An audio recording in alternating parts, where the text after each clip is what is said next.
We're late. We're late. Hello, everyone.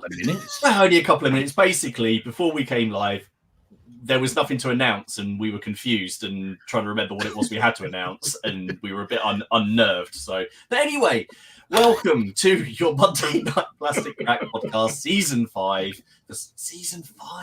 Episode 15, Underrated Games. Or as someone said in the chat beforehand, is the one that's going to cost us a lot of money. Yeah. This is definitely. I think it was it Steve Harbour who said, "Lock up your wallets for this." Mm-hmm. I'm looking forward to this. It's going to be a lot of fun. I mean, to be fair, my wallet's already suffered just going through the list as I was getting the graphics for tonight. I've already sort of like been perusing starter sets, and a purchase may or may not have been made.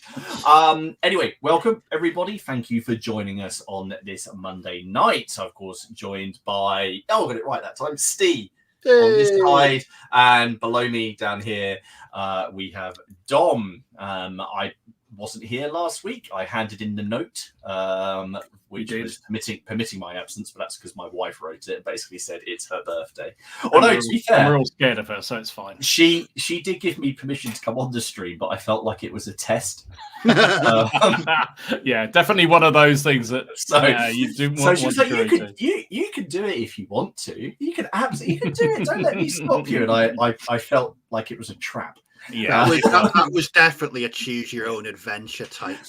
That was never going to absolutely go well. But she had a lovely birthday. Didn't fancy playing Hail Caesar or anything on her birthday, but no, we had a nice time. But how are you two? You had a good week? Yeah, I'd say not been too bad this week. Although I felt really tired tonight, so hopefully I can I've livened myself up with a shot of whiskey, so it's good. So I go one of two ways, really. Did you see that thing that Don was drinking? Yes. Peanut butter. I need. No, you don't. No, I mean, that needs to. I like Scotch. I like peanut butter. I hate peanut butter. I hate peanut butter. You hate peanut butter? Somehow. I hate peanut butter. Yeah, my kids love it. I hate it. I hate it even more now. My kids like it because it's like kryptonite when it's dried and you're trying to get it off of stuff. It's like chipping it out. I eat peanut butter pretty much every day. I remember someone I used to work with found out I ate peanut butter, and they're like, "What are you, 9 years old?" I mean, what did you say? I just like peanut. I eat it with cheese. It's lovely. I'm going to move on really fast. Yeah, thank you to everybody who's watching on the catch up. We are, of course, sponsored. I assume we're still sponsored. Nothing happened in the last week by our friends over at Boards and Swords. And today, that discount may come in handy if there's a rule set that takes your fancy. So remember, if you go over there and enter PCP5, you'll get 5% off whatever you order. You can get in touch with them and ask that they get some stock in. You can order things in. So maybe if there's something tonight that takes your fancy, pop over to Boards and Swords, drop them an email, drop them a message, use that discount, and you could have a brand new rule set with, well, you normally get it for about 10 to 15% off plus R5. Yep. There you go.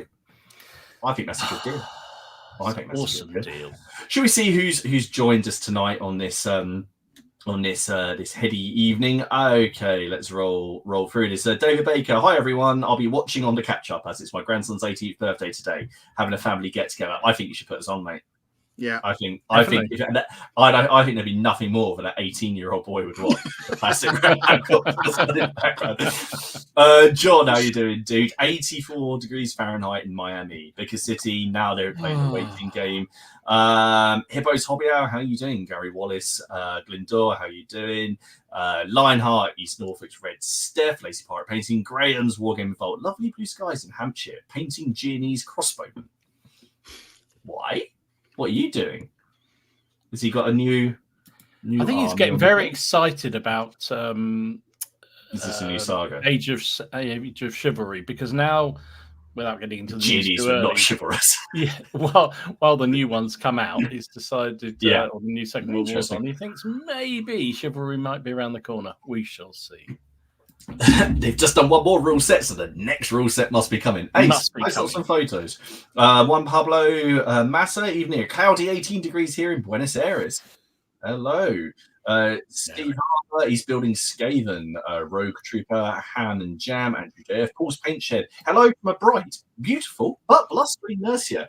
Some more Roman command. Excellent. I hope that's for followed by hashtag weird shit. Good man. Good man. Grant, 999 Payton, how you doing? Martin Hoey, evening from sunny Jersey, planning his next project. Dations. Oh, I do like Dations. Dations. What's the... Is it a phalanx? A phalanx? A phalanx? Yeah, double-handed. Not phalanx. It was. I don't know. Something like that. Someone will correct me. Big choppy thing. Yeah, Carazette, John David Benton, how you doing, dude? Mobile and Hostile. Andrew Oates, hello. This is the first one I've been able to catch live. Welcome. Welcome aboard. Here we go. Daniel Justin live from LA, painting a few more qua today. Oh, thanks. Yeah, thanks. Yeah. Right.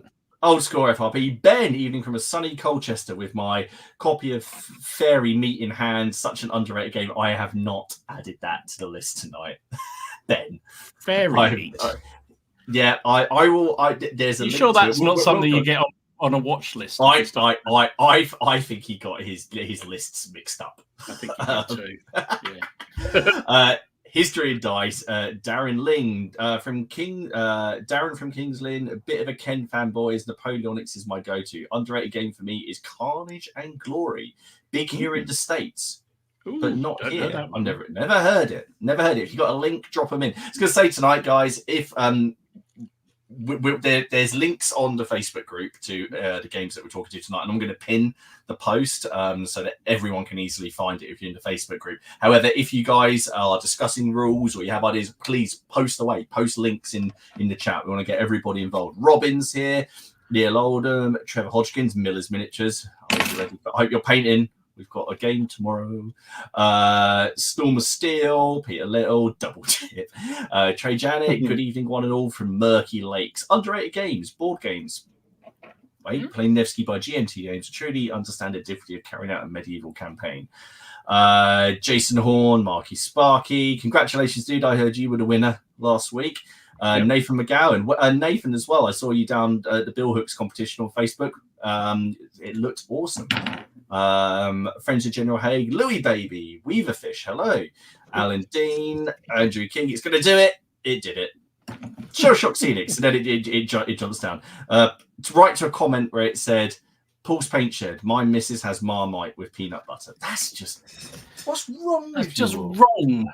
Wrong with you. Red Steph peanut. Oh no, we're gonna have to go on a purge. That sounds intriguing. Marmite and peanut butter. That's gone. No.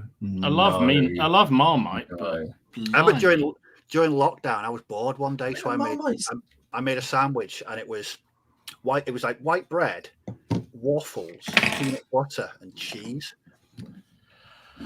And the pandemic was a 100-year event or something. I think, Steve, you should say that sandwich is a 100-year event. Do you know when they dig out those big fatbergs out of sewers? That's what like all the cheese had melted into the waffle.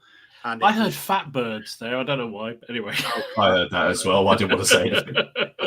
Those big things they drag out of sewers where all the crap and grease and stuff. That's basically what my sandwich looked like. Lovely.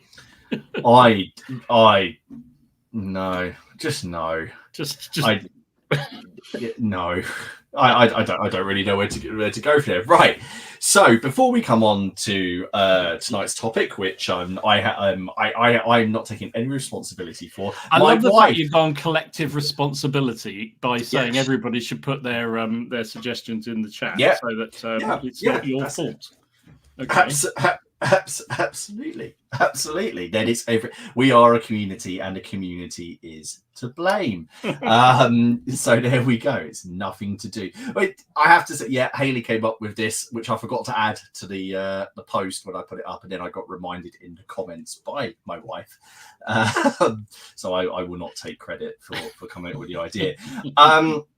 So before we jump into it, why don't we see what people have been up to? And by people, I'm going to start with Steve, because I know what you've been up to. So I've done a few things. I'm still getting there.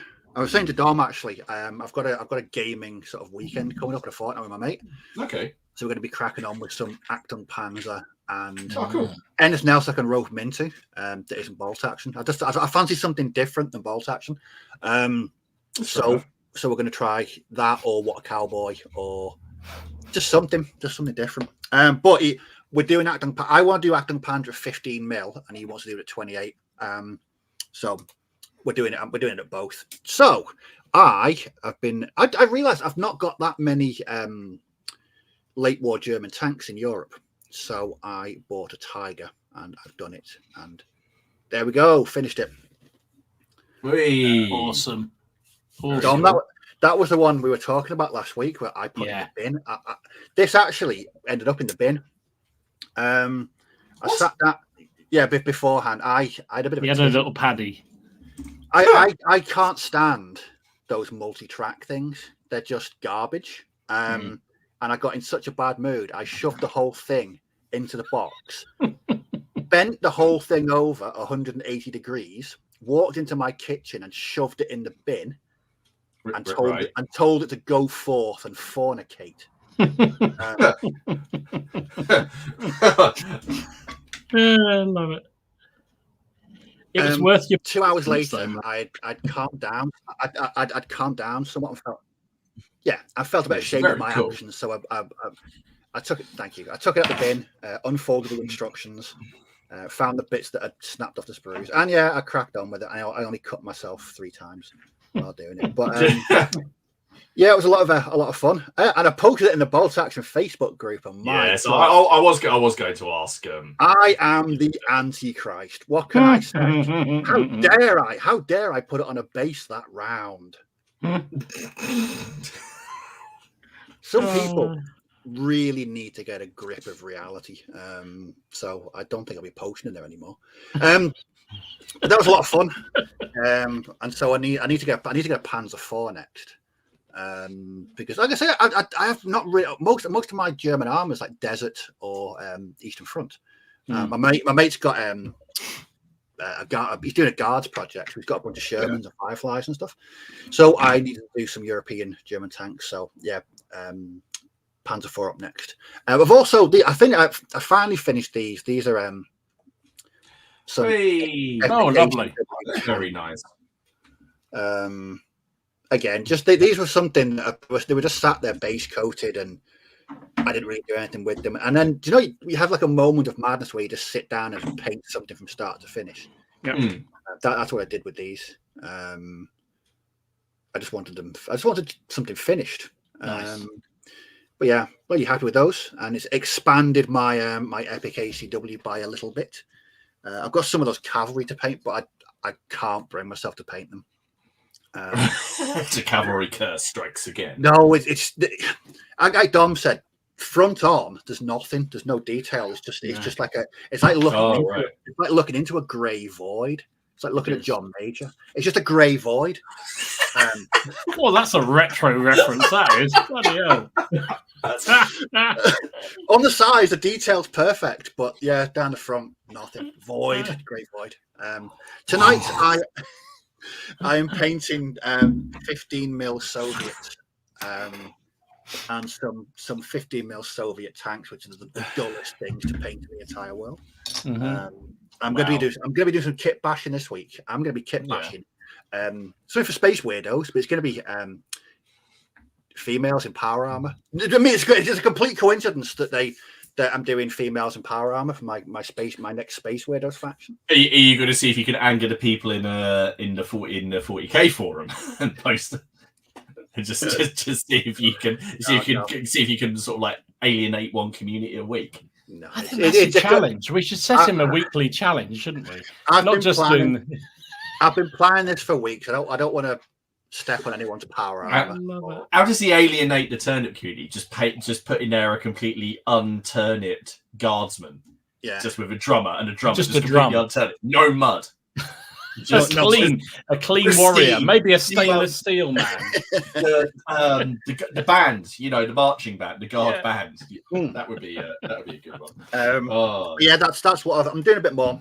I'm still, like I said to Dom before we came on. I'm still playing an ungodly amount of video games. It's like a bar chart of what I'm spending my time doing. 80% of it is video games, and 20% of it's sort of wargaming and painting. So, yeah, that's what I'm doing. Have you got your mojo back slightly? Because when I was last on, you felt that you were suffering a bit. Oh yeah, I don't know what it is. I mean, I'm slowly getting there. I'm not as prolific as I used to be. I'm hoping if I just crack on, get a few things completed, get a few games in the coming weeks. Yeah, I'm hoping that I might even start making videos again. So that might be another thing as well. But no, I think I'm getting there slowly but surely. Good. That's good. That's very good. Dom, how have you been? What have you been doing? I'm just laughing my head off at all the retro politician comments in the chat. Just after you started them off there, Steve. That's got yes minister. Yes, it's become a yes minister. What have I been doing? Yeah, good week on the whole. Let's go to the top. There we are. So a bit like you talked about, Steve, just sort of sitting down and finishing something off that had been sitting there waiting to be done. So I mentioned, I think, last week, I did some you set fire to something. Yeah. Quick, Martin's on fire. Quick. It was it was the polystyrene cement. It wouldn't go out. Yeah, so I did some Victrix, I think they were middle guard, did the skirmishers. So I finished off the other battalion of them. So there you go, 24 of them done. Finished up. They'll do. They're passable. They'll be enough for the 90 to shoot at. Yeah, I love them. Yeah, they're all right. I mean, they got great coats on, so that makes it a lot easier to paint, doesn't it? Yeah. To be fair, but so they do look much easier. Oh yeah, they'll be fine. So yeah, I'm happy with those. Finished. It's that sense of lately I seem to have that sense of satisfaction of finishing things that I've sort of assembled and had primed, but not actually done anything with for ages. And that was definitely one of them. So that was very satisfying. I'm eyeing up some long bowmen. It's all floating around. I don't know if you can see them on the camera, but there's loads of little. Someone throwing a smoke grenade into your little cubby hole. We have a really sensitive fire alarm, so you're going to set everything off. Bloody hell! David wants to know why you set fire. That's how you burn the. That's how you get it out. How you clear the nozzle. Yeah, that's how you clear the nozzle. You set fire to it. Maybe not as vividly as Martin just demonstrated. It was clearly caked in more polycement than I actually gave it credit for. So yeah. I think with those fumes knocking around, all I can hear is like "White Rabbit" by Jefferson Airplane. And also talking about sort of stuff that was sort of kicking around in the stash of opportunity that I hadn't got around to doing for ages, and I'm not really sure whether I'll actually ever use this, but I did the Warlords Coastal Defense Bunker. It's all right. Cool. I've just noticed there's a seam down there which I should have dealt with, but I didn't. So never mind. Oh well. It is what it is. It's all right. Quick and easy. And it's another one out the stash of opportunity. It may see a game in Acton, maybe. Could be a stronghold, couldn't it? Yeah, they are bastards to get rid of. Oh, they are. They are. Definitely are. And then if you roll like Robin, he might as well be a Death Star. What else? So you also have been cracking on with the Gallic stuff. So I showed this on the Facebook page, but a couple of groups of Gallic bowmen. These are the Warlord resin ones that come under the brand of the game that everyone loves so much, SPQR. That's funny enough. When I come on to what I've done something similar. Horrible things. Anyway, but the figures I actually quite like those resin figures. They're actually really nice to paint. They've got really good sculpting, and they take the paint pretty well. So yeah, that's them done. And then I also, having got them underway, I cracked on with a couple of the command bases. Oh, see, I've got him waiting. That's bloody lovely, Dom. Yeah, I'm Really pleased with him. nice. Thank you. Right. He's where's the other guy from? Is that Same a thing. Warlord one? Yeah, Right, you can get 4 of them in a box together. He is big. That Vercingetorix, he's big. I've got him, and I was comparing him to the plastics. So I thought I'll put some plastics on his base. And I thought I'm definitely gonna have to do some forced perspective here and have him right at the front and then on a hill, and the other guys at the bottom. Yeah, well, I think he's actually on a sort of rock or something, isn't he? But I just built up around him. Tactical rock, exactly. And the other dude's pretty big too. So, and then you also get these 2 in the pack as well. So, a mandatory headless bloke. I said last week. Yeah. Was that the Gaul's favourite adornment? Yeah. Yeah, Roman head. Mortsy said, please post that bunker on any World War II page and count the comments saying it's facing the wrong direction. I might just do that just for the lols. Yeah. Funny enough, Steve, I've just finished, or just in the process of finishing, a whole load of Victrix Gallic heavy cavalry. And I realised I'd put about 4 headless heads on the sides of the saddles, and that reminded me of that conversation we had last week. It's bizarre. Yeah. Can you imagine a Gaul night out? Right, got my mobile phone, got my wallet, got my keys, got my severed head. It just seems to be like you don't leave home without it. You can't. All I'm hearing is Sister Modano, makeup. Yeah. So there you go. That was what I've been up to. So pretty productive. I'm looking for. I've been I've done some things for our game, the Gagovia game. I've been doing some planning because the Reconquered Design Patreon sent the files over, and I hadn't really had a chance. It's got all the stakes and the palisades in it. But because I sat there for ages thinking, has he just released them as individual stakes? Because while that's also cool, that's gonna be a massive pain in the ass. He hasn't. He has released some chunks, so I can just print off loads of those for our game. So that'll be fun. But Storm and Steel, how many beheaded Romans have you ever excavated? Mine, I've never found any beheaded Romans. I found some beheaded Saxons who were buried in a Bronze Age barrow, or in the ditch of the Bronze Age barrow. So we had a Bronze Age barrow. We had Bronze Age cremations in the on where the mound would have been. And then in the ditch, we found 3 what were deemed executions. But when we carbon dated them, they were Saxon. So we think they carted them over to something. Well, I mean, the thinking was they carted them over to something, pagan, and just chucked them in because they had their hands. The skeletons were found with their hands behind their back and no heads. just no heads. That was one of the first jobs I was ever on, and one of the coolest, and it's yet to be topped. And it was one of those ones at the time I was sitting there going, "This is what it's going to be like on every site. Every single one I go to will be like this." Yeah. So I've been busy as well. I've had a week of sort of finishing stuff. I've had quite a lot of I don't know, just sort of stuff happen at once.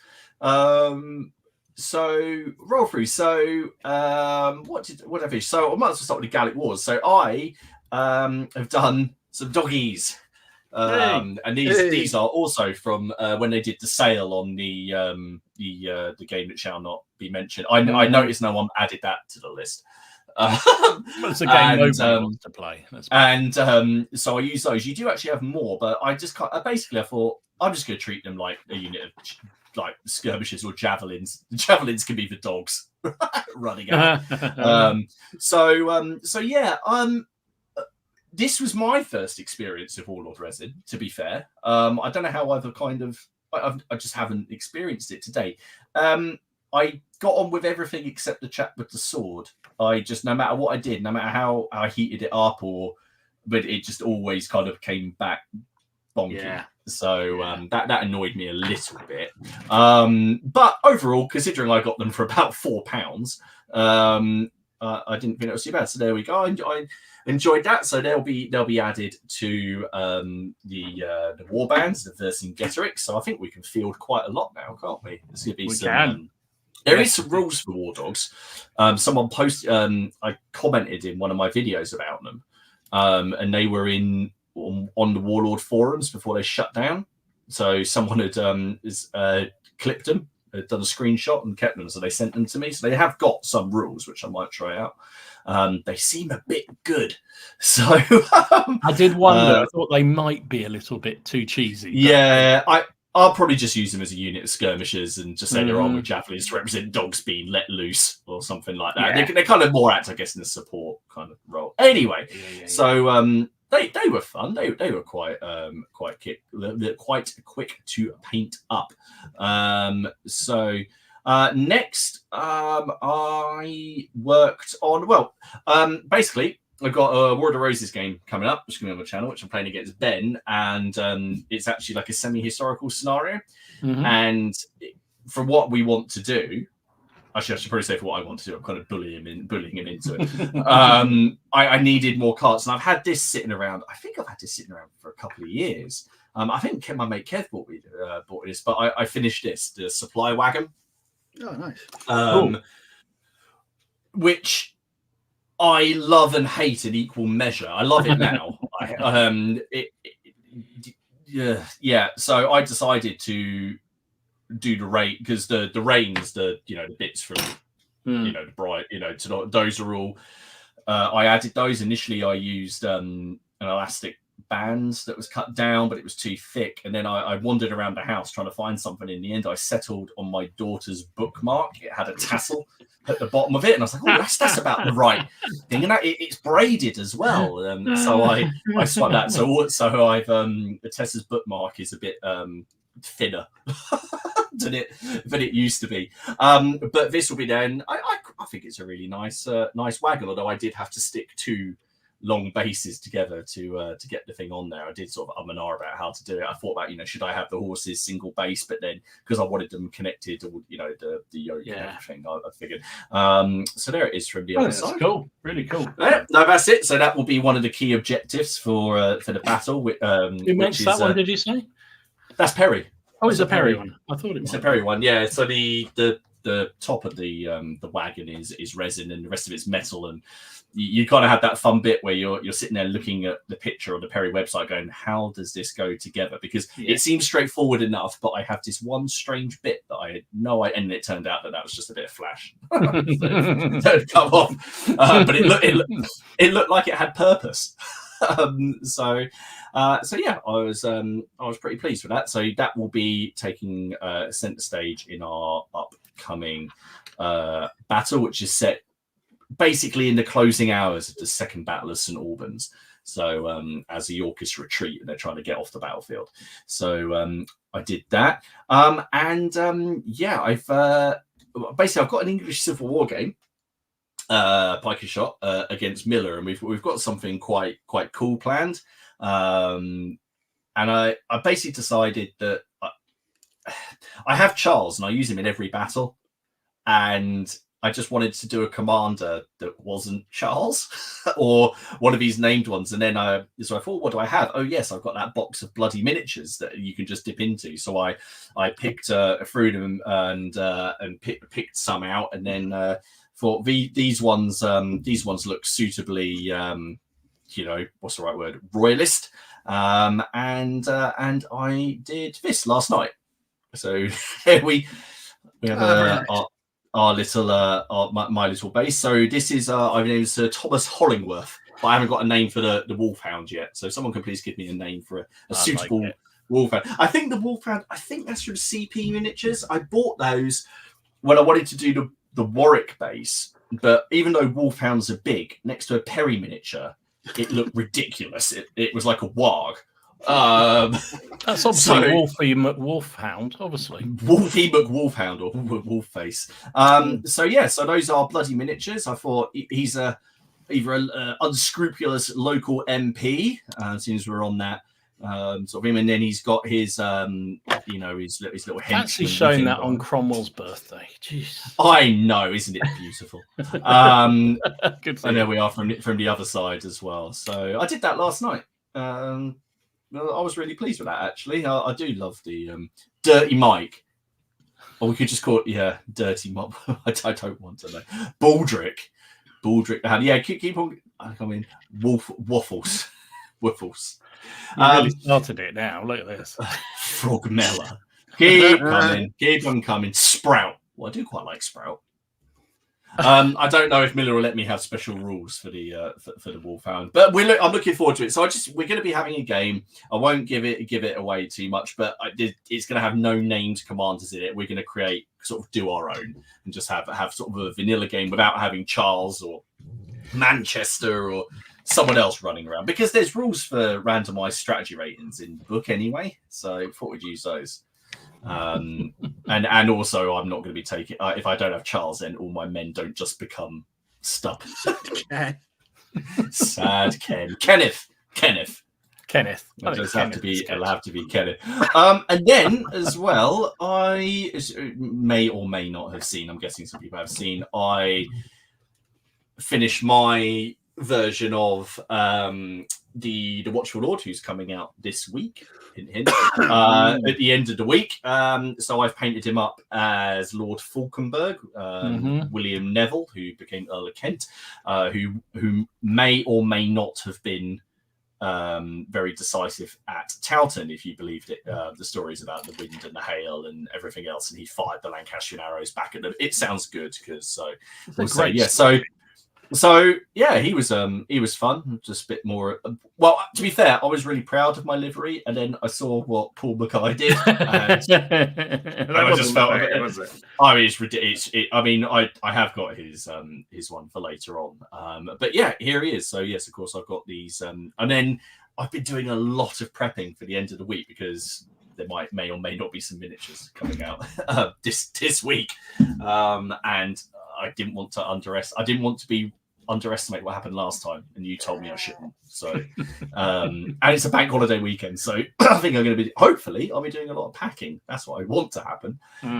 But we will see. But anyway, that was it. I'm currently working on a new Wars of the Roses unit, and I've been kit bashing away. It's actually been over 18 months since I've done any War of the Roses stuff, I realise. Wow. Wow. And it hasn't been like painting just individual ragged staff miniatures. I haven't done anything else. The Warwick command base was the last thing I did. So it feels good to be back. That commander looks like the old royalist chap in Moonbreak. Oh no, well, how are we going? Rules, I've not played Wars in Pollock second. Okay, so what we're going to do, I saw someone say that links won't post if that's that was Alex. I don't think you can in the chat, so only we can. Okay, yeah. Brilliant. Well, maybe go to the Facebook page, and in fact, if I find that, I can link to that, and then you can stick it there, so to speak. Oh, with so Thomas says hi from Poland. Cheers. Actually, yes, cheers. Hello. As well. Oh yeah, cheers. Vimto. Boy, cooch. Fenton, mince pie, the Hound. What's the point in playing ECW if you don't kill? What's the point in playing ECW if you don't kill Cromwell? Because you can just make Cromwell sad. Yeah, you can make him. Can you imagine if he was properly celebrating his birthday? He'd just how un-rock and roll it'd be. Imagine it'd be like 60 people just sat there in silence, munching on potatoes. Sounds like some weddings I've been to. Apparently, the Hound can have stubborn. I think Double Dip has it. Tug nuts. Tug nuts. That might have to be excellent. Well, anyway, so tonight's topic, underrated rule sets and rule sets that just deserve to have a bit of light shone on them. And this isn't meant to be sort of a slagging off session for the rules that everyone knows and loves, but we often get comments about, when we talk about games and, people say, oh, I wanted to try this, but I don't have anyone else. Well, the community is growing. We also have CrackCon, which is a chance for people to put these games on. And I just thought it'd be a chance just to have a chat about the games that people enjoy, that maybe they feel deserve a bit of a limelight. Maybe you'll hear something that someone else suggests that you didn't know anything about. There's certainly been stuff suggested that I didn't know anything about. There's a load I've never seen before. Hence I've bought things. But also maybe there's ones that you tried, you didn't like, but people have actually played a little bit more of, and they can suggest, but maybe it gives you sort of the impetus to go and try something else. shall I kick things off then? Because you have, haven't you? I segued. So before we get into this, I say there is on the Facebook page, and I'm trying to find it to put the link up. Yeah, if you're not on the Facebook group and you do Facebook, please come over and join us and answer Dom's questions free, and you'll be admitted entry to the hallowed ground. I kind of feel like, do you know in the Never-Ending Story where they're trying to walk through those statues and they laser the guy? That's kind of what I feel like it is trying to get into the PCP. I'm protecting us from t-shirt thieves. Or you just Indiana Jones in The Last Crusade, where he's trying to get to the knight at the end. Yeah, he's got the different trials. That's Dom. And Dom is the knight. No offense, standing there like that at the end. Go like that. I'll take that. You chose wisely. But I couldn't do everything. So what I've tried to do, and I've chatted to guys, I've picked a few games, and I've done a little spread, and we're going to chat to each other. Suggest away in the comments. Go and check that list out. I'm going to pin it in the Facebook group, or if Dom can pin it, if he's. I'm trying to find them. There's too many posts on Facebook. I'm trying to find it. It's ridiculous. It'll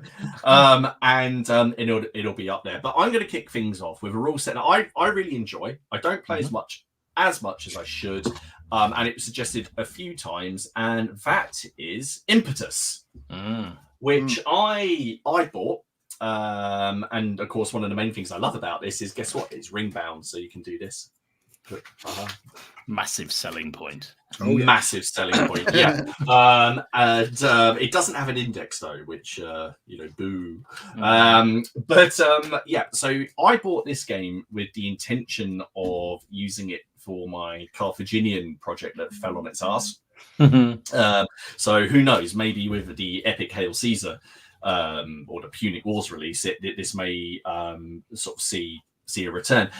There's two versions of Impetus. There's this one, which is the full version, and there's also sort of I think I can't remember what it's called. Is it Basic Impetus? And it used to be free. I don't think it's free anymore. Which is essentially a cut down version, but this is not complicated. I have to say, basically. One of the things I really like about it is that it's really easy to learn, but the models, a little bit, basically it's single based, or you can base them in any way you like, as long as it's consistent. It encourages just one unit to one base. So your Scots that you've got on that base, with all the spiky pikes in your Wars of the Roses army, they're perfect. However, you can put a few of them together. You can play its scale agnostic. Measurements are done in base widths, so it assumes that you're going to be basing consistently on your chosen scale, and essentially you just create your own measurement. So you could just extrapolate it and do it in centimeters or inches, or which they do in here. They suggest people do is you get a stick and you basically make it into a bit of a ranging rod, which is multicolored, which is what I did. It's got a really neat sort of push your luck sort of system, which I really enjoy, which is the Impetus system itself. And it basically covers, well, sort of ancient warfare up to late medieval currently. There are 4 war books out that cover different armies. They've released the 4th one last year, which went all the way up and sort of included the Italian wars. But they've got a whole book on the sort of Hittites and sort of ancient armies. Phrase. I mean, they cover a lot. I think in each of these books there's about 80 army lists. It's an insane amount. I got some of the old war books. I played this. I think I've played this maybe 3 or 4 times, and I've enjoyed it every time. But it's always. Why hasn't it grabbed you? Why well, it's grabbed. I think it's grabbed me, but not my opponents. Okay. Yeah. So I think the idea of because we just kind of like mashed units together, if you know what I mean, like multi-base, just that's one unit. I was quite in favour of doing this for the Wars of the Roses for quite a while. But the people I played against were sort of said, "Well, no, we'd rather not. We know Hail Caesar or we know Bill Hooks. We'd just rather play that." And this wasn't as known to them. Those were more popular, and I think it's just a visibility thing, and this just hasn't had the outing. It's a really nice book. It's really well illustrated. Lots of diagrams and examples, and a really decent reference section in it. But even at like CrackCon, I barely see people playing Impetus, but they've got a decent Facebook presence. It's got quite a community of playing it, I believe. Yeah, I don't know. I think they was it Reading last year. There was even a sort of a little competition thing of, I think it was Impetus. I could have that wrong. So there's definitely a community out there playing it. It's it's odd, isn't it? I mean, like you, I've seen it, and I think I probably got in my huge collection of different rule sets. I've got it, and I think quite impressed with it. It looked really good. It does come down to that. You'd be like, I've got another game, or shall I just go with what I know that I can get people into who are maybe not as into the period as I am, and it's going to be easier to get people into. But that was one that I was going to say. So I think that's always the way with all rule sets, though, isn't it? Yeah. It's all about the people you play with, and if they're into Impetus, then chances are you'll move over to Impetus if you like it. Whereas if people are just going, you know what, I can't be bothered to pick up another rule set.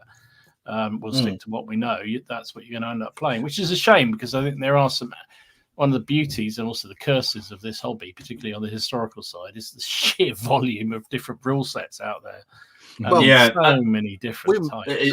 We mentioned with Tim last week about the immediate availability. If there's some rules, you can have it in 10 seconds. You download as a PDF or an ebook or a Kindle book. It's just available straight away. Absolutely. Yeah. I mean, one of the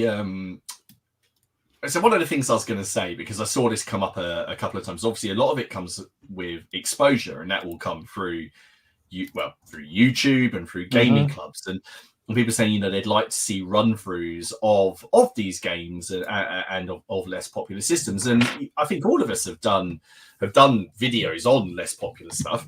Yeah, I know I have, because the video is still crawling up to 1,000 views, and it's been up for about 2.5 years.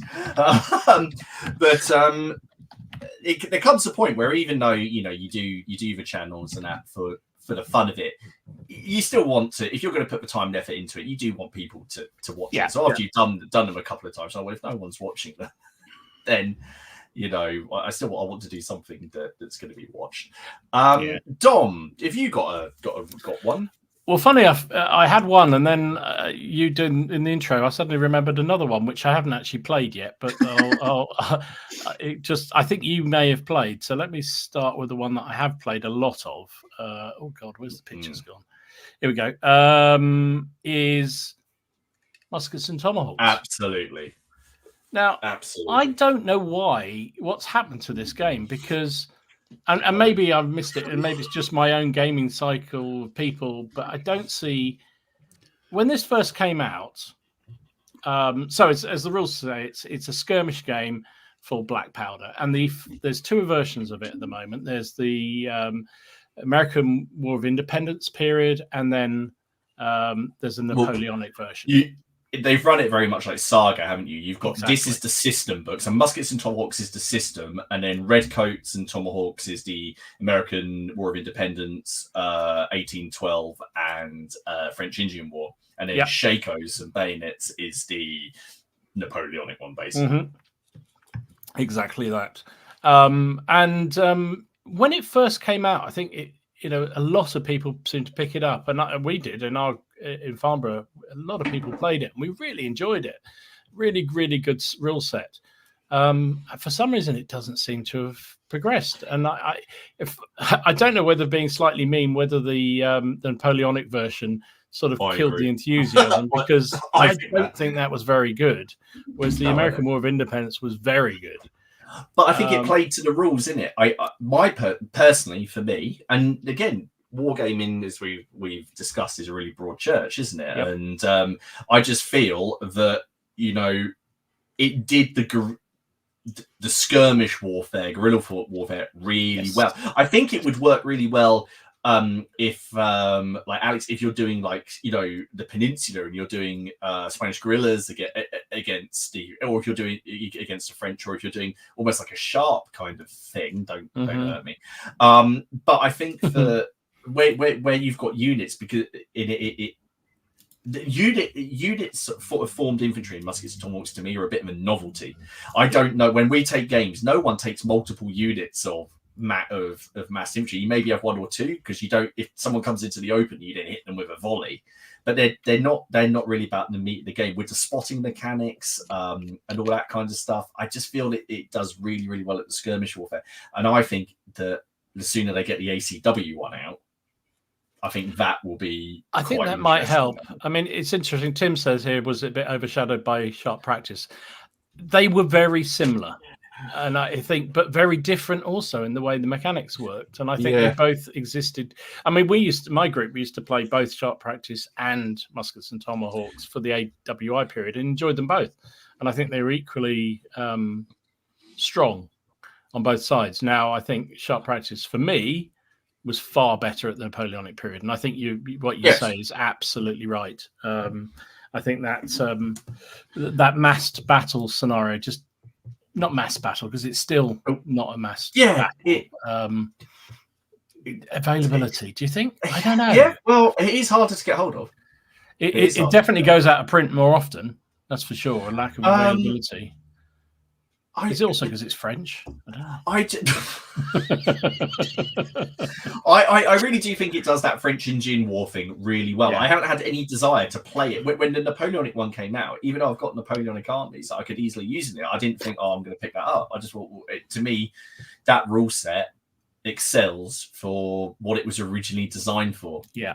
I agree. I have seen someone do it's on the group. Someone did like a fantasy version of it. I can't remember what they called it. It's probably called like I don't know, like, oh god, I can't even remember, like Bow and Fang or something like that. But that again was quite cool. But yeah, I think that one is. I do like it. I hope that it picks up again soon, because I think it's. I mean, I have to say, thinking this through, I thought, oh crikey, I really must get that back out again, because it was fun. As you say, for the American War of Independence period, I really, really enjoyed that. I thought it worked well. The spotting mechanics on it were very clever, but simple at the same time. I enjoyed it. There was no dice to roll, was there, to spot? No. It was just down to what's the unit done. You have a range. Are they in cover? Have they fired? And it's sort of sequential down. If you're in thick wood, then you probably wouldn't get seen. You're not rolling a free action to spot, as you know. Which I thought was really cool. Yeah. So here's a question for you. Sorry, Steve. I'll ask you a second, but why? As far I know, I think you've filmed some club games for it, but how come? Why haven't you? I haven't. I know the reason I haven't, but why haven't you done a video? My reason would be because with the card system, it's very you can't play it solo. It's quite hard to do. When you're filming a battle report, and any of the guys in the chat here, and Alex is saying, if it's a game where it's you go, I go. It can be the editing on it. It's I mean, I think that's very true. I mean, I mean, you know, my battle reports tend to be much more long form, because I just record pretty much all of it and then try and cut out the worst swearing and the worst excesses in it. But so it doesn't matter quite so much. But it's not something I could play here in the boot room on my own, because, as you say, you've got those cards, and that's intrinsic to the game, is that card system that you eventually have to play your opponent's card to let them go, and half the game is about how you sequence that, so to the best of your ability. It's quite hard. Very any hard game where you've got a hand of cards, isn't it? Very Even hard. Dead Man's Hand. Yeah. It is hard where you're well, with that tongue we found the same. I mean, and they're not as dominating, but even so, it's sort of that business of you don't want to give it away what you've got, but at the same token, it's important to the game. We just, in the last game, we just kept it completely secret, even from the audience, from the viewers. It was easier just for speed and for everything else. We just put them down. I know you've got another one. and it will come to you. But I just want to say, Steve, what about you? What's a rule set that you? I think I know what you're going to say. I think I did save a picture. Let's have a look. It is. Leslie says he uses tokens rather than cards, which I guess, that's how it first started. Actually, that's how it first started. Sorry, Steve. I'm going to go with Space Weirdos. You're leading the charge on this one. Are you a sole distributor of this? No, it should be. For me, this is a bold statement, but it's probably the most enjoyable game I've played over the past 5, 6, 7 years. I first heard about this on Tabletop Minions. So Adam does a series about why I like, and he did why I like Space Weirdos. And as soon as I saw it, I was like, that looks really cool. Cost wise, it's $5 for the rulebook off Wargames Vault. It's completely mini agnostic. Use any sci-fi figures you want. It's played on a 2x2, 3x3 table, and it's just excuse me, it's just fast paced and just enjoyable. I hope John's still in the comments, because John, I introduced Space Weirdos to John at CrackCon. And now he plays it back in America. And Jim as well, Evil Jim. And my brother-in-law, because he keeps saying to me, "Well, you going to give me a game?" And I'm sitting there, never. No, it's not a joke. He's sitting there. He's like, "You just need to make something weird." I can't. I've got ghouls. And it's just, you barely see it anywhere. Yeah. Cheers, John. How long's it been out? I don't know. I think it's possibly 2 to 3. I bought it a year ago, last January, a year ago, and it'd been out a while since then. Because not long after that, Sword Weirdos was coming out. I've not played Sword Weirdos yet, but Space Weirdos, it's just so underrepresented. I mean, I can count maybe 6 or 7 channels that have featured it. In fact, I'm going to be watching a video later because the channel Old Hammered has just done a Space Weirdos Wild West game. So I'm going to be watching that later. It's one of those games. It's got a sort of a really fast-paced combat system. It's just fun to play. For me, there are no downsides to it. And I'm surprised it's not more popular than it is. There's nothing on Facebook for it. There's no Facebook groups for it. You barely see it represented. I daren't put it on my YouTube channel because I get about 12 views. So I'm not going to put myself through that's the thing. Again, we've always said we do them because we like it. But at the end of the day, if you're going to put time and effort into something, then you would like some people to watch it. And sometimes you just know that the video isn't good. Okay. I was talking to Alex about it as well. Sometimes you just know, particularly for me, it's when I do history videos or I haven't done one for a while, but you know they're going to be slow burners because someone's going to look and go, the Naval Brigade in the Zulu War don't care. So if you know something's going to be a bit of a slow intake, sometimes it does just then make you want to put it to the back. It becomes a lower priority to do, doesn't it? I mean, one thing I was going to do, it was after I built that scenery for CrackCon last year. And I was going to do that, like I did the Bolt Action Basics series. I was going to do a couple of videos about why you should play Space Weirdos, and these are the game's mechanics. But I thought I'd want it done in a certain way, and it'd probably take a lot of editing, and I'd put it out, and people would see sci-fi on my channel, and it'd be like, no, I'm not watching that. I mean, I proved that last year. I did a video about the Space Weirdos scenery. Not interested whatsoever. So I think. I mean, I'd like to play it. I do play it. I play it solo. I've played it against my mate. But you'll never see it on my channel ever.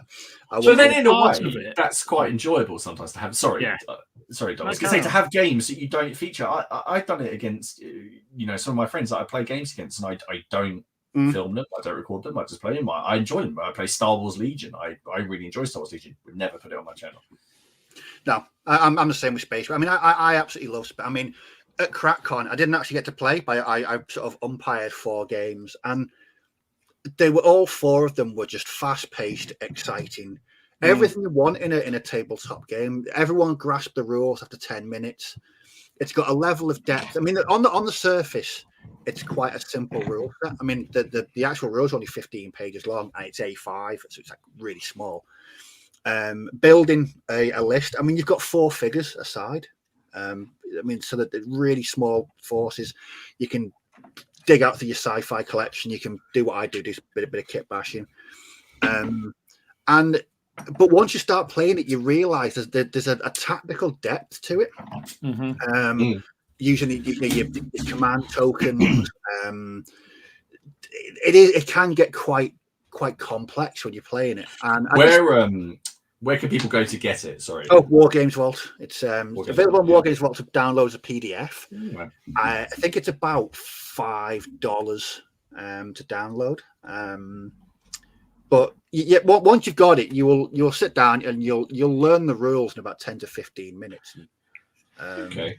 It's just. Do you think there's a degree of the fact that it looks kind of very retro? There's not much razzmatazz to the rules. It's only downloadable. Do you think that sort of holds back? I mean, does that hold back any kind of rule system? If you do it as a nice glossy thing, do people more attracted to it rather than something like that? For me, that was what attracted me to it. I mean, like I say, when I saw it on the Tabletop Minions channel where he did the video, I just thought this really low figure count. I like the A5 size rule book. There was just something really, really retro about it. There's no lore, there's no background, there's no fluff, there's no campaigns, there's nothing. All it gives you is rules, and that's it. And you can run with it, and you can make up your own background, you can make up your own just characters. It's just, and the fact that it's played on a 2x2 Mac for me it's just perfect. It's just, for me, it's a perfect war game. And I think everyone should give it a go once. Dom, what was the other one you got? And then we'll go to the community suggestions. Let me see. The one I found, well, the one it got me thinking when you just mentioned Boards and Swords, because Ian was talking to me about this one. Oh God, yes. Hell yes. Hell yes. Yes. I don't know much about this game, but I know you played the first version of it.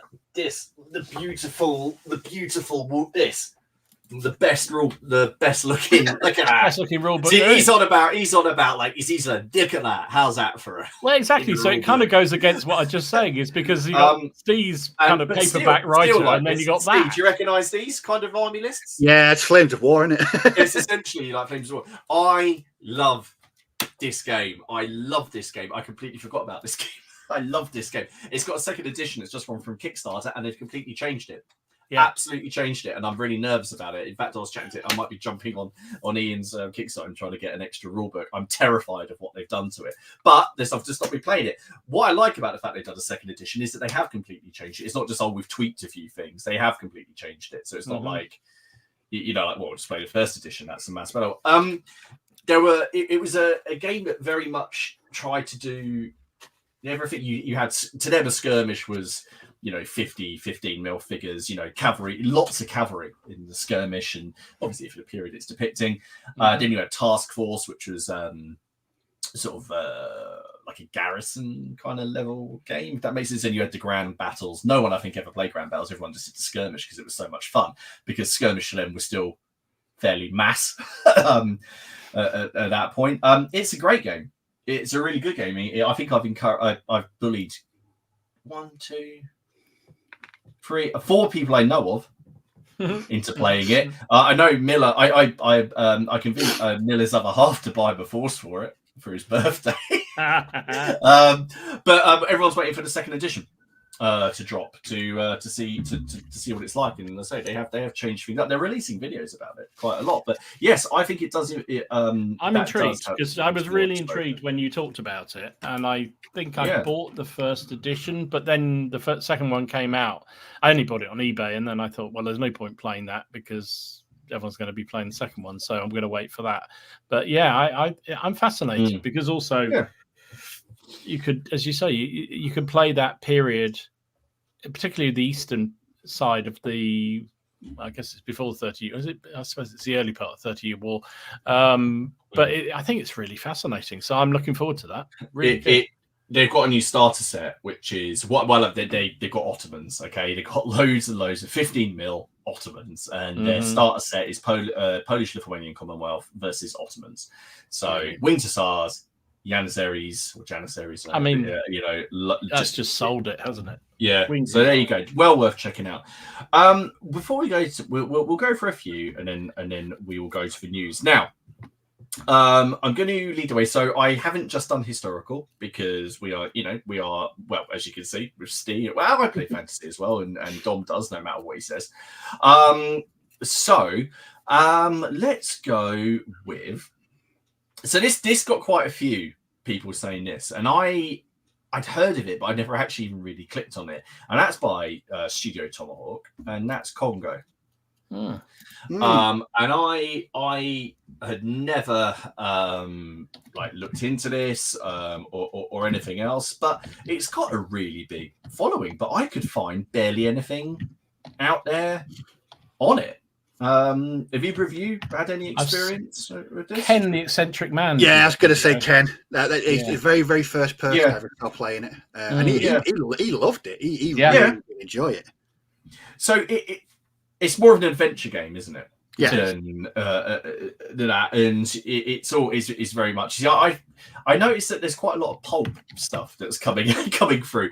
But I was having a look at some of their starters, and I just completely miss this. It's just something that I have seen Ken's videos, but I just don't know if I think I had them on in the background and I didn't look at stuff properly. But there's some cracking stuff for it. I didn't realize there were starter sets for it. I never realized there were starter sets. No, that's really interesting. Yeah. I mean, basically, so the blurb I read about it was that essentially it presents a new approach. They're looking for blending sort of like adventures with a tactical gaming system, but also it's got these it's card driven. There's Dangerous Train and all of that kind of stuff as well. And Studio Tomahawk have got a pretty good pedigree actually with rules. I mean, I know we were just saying that we weren't fan of Shakos and Bayonets, but the actual system, very good. Muskets and Tomahawks, works really well. So that's on the Studio Tomahawk website. If you like those kind of 19th century adventuring, like things, like the old 1950s serial films that would come out. Is it out of print? Is it? I didn't think it was. I just found it. I thought I just found it. I'm now looking. I'm sure I've seen it not that long ago. I mean, North Star, I think, used to sell it for sure, didn't they? Yeah, I think they did. So anyway, Congo, and seeing as Paul's in here, I'm going to put this in here because Paul sent me the quick start for these, and I played him at CrackCon, and that's Pulp Alley. And this was wicked.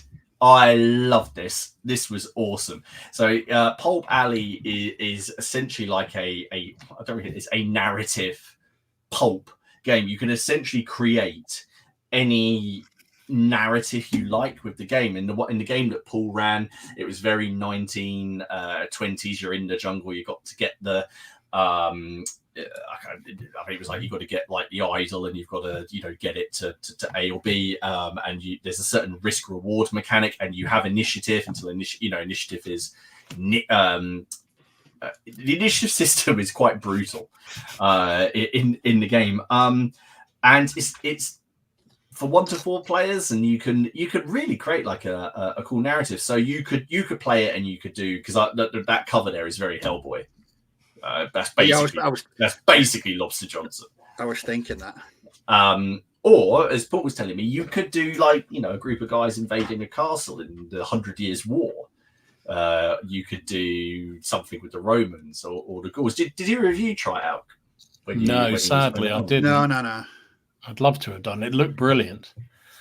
It always struck me. I don't know how well it'd work, but it would have a great atmosphere for like a Lovecraftian game. It's definitely got that feel about it. Wargames says yes, Pulp Alley is fabulous. No, it's so that was one that I've played, and I said it's if you're looking for something a bit different, there's a whole if you go for look for Pulp Alley, the link is on the Facebook page on the post. And there's tutorial videos, there's quick start rules, core rules, there's different decks of cards that you can do. So you can want things that are pulpy or science fiction or magic and all sorts. You can basically load it out. I'm going to come now to one that I haven't played, but Dom has. Ooh. Why doesn't this have more love? Do you know? I think there's a little very active community who play this, but I'm amazed it doesn't seem to have broken through. The only thing I can think of is that because it's a sort of fantasy type game, it's competing with some of the real behemoths of the hobbies as a rule system. But I liked it. I thought. I mean, Ken and I played a couple of games. Well, did we play two? I think just one in the end. And I really, really enjoyed it. I thought it was a very clever system without being overly complicated. So, I'm going to push you a little bit. Can you elevator pitch it? The system? How does it work? Because I know nothing about it. Jesus, I can't even remember. It was so I know long you ago. create your empire. Your yeah. Well, that's the campaign. So the premise of it is that you don't. So the premise of it is that you don't have to be constrained by a particular. I hate to say faction, but a faction. So you don't have to go all orcs. You could have, orcs and humans, because depending on how you've constructed your kingdom, there's different sort of troop types you can bring in, which is kind of really cool. So you can build a really strong narrative and story behind your kingdom of why it is how it is. And the theory is, if you're playing a campaign game, you're fighting over a territory. So you can either raid a territory and damage it, which means next time you play the game, say you raid the human element of your rival's territory, it means they can't then next battle use those human troops in their army, which it's a nice trick. And also you could try and conquer your rivals, and therefore you can start to recruit, which I love. There's some old games that I used to play back in the day, computer games and postal games, where you could only build certain troop types in certain cities, and it harks back to that kind of idea, which I love. Does it suffer if you don't use the campaign? Are you essentially because you can decide. You could just decide to build, as long as your storyline is how you want it to be, and your opponent doesn't mind. It's absolutely fine. But I think that's to me was what made it particularly good. I think the activation system was quite clever from what I remember. You rolled 2 dice, and if you failed to activate, you still got 1 action, which, unlike something like Lion Rampant, where you just did nothing, that you at least you moved something, or you did some kind of action, which I liked. I thought it had something to it. It was also casualty removal, which I like for that kind of battle system.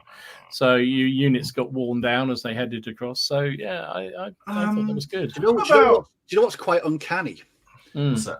The last book I bought last week was the Oathbreakers book for Oathmark with the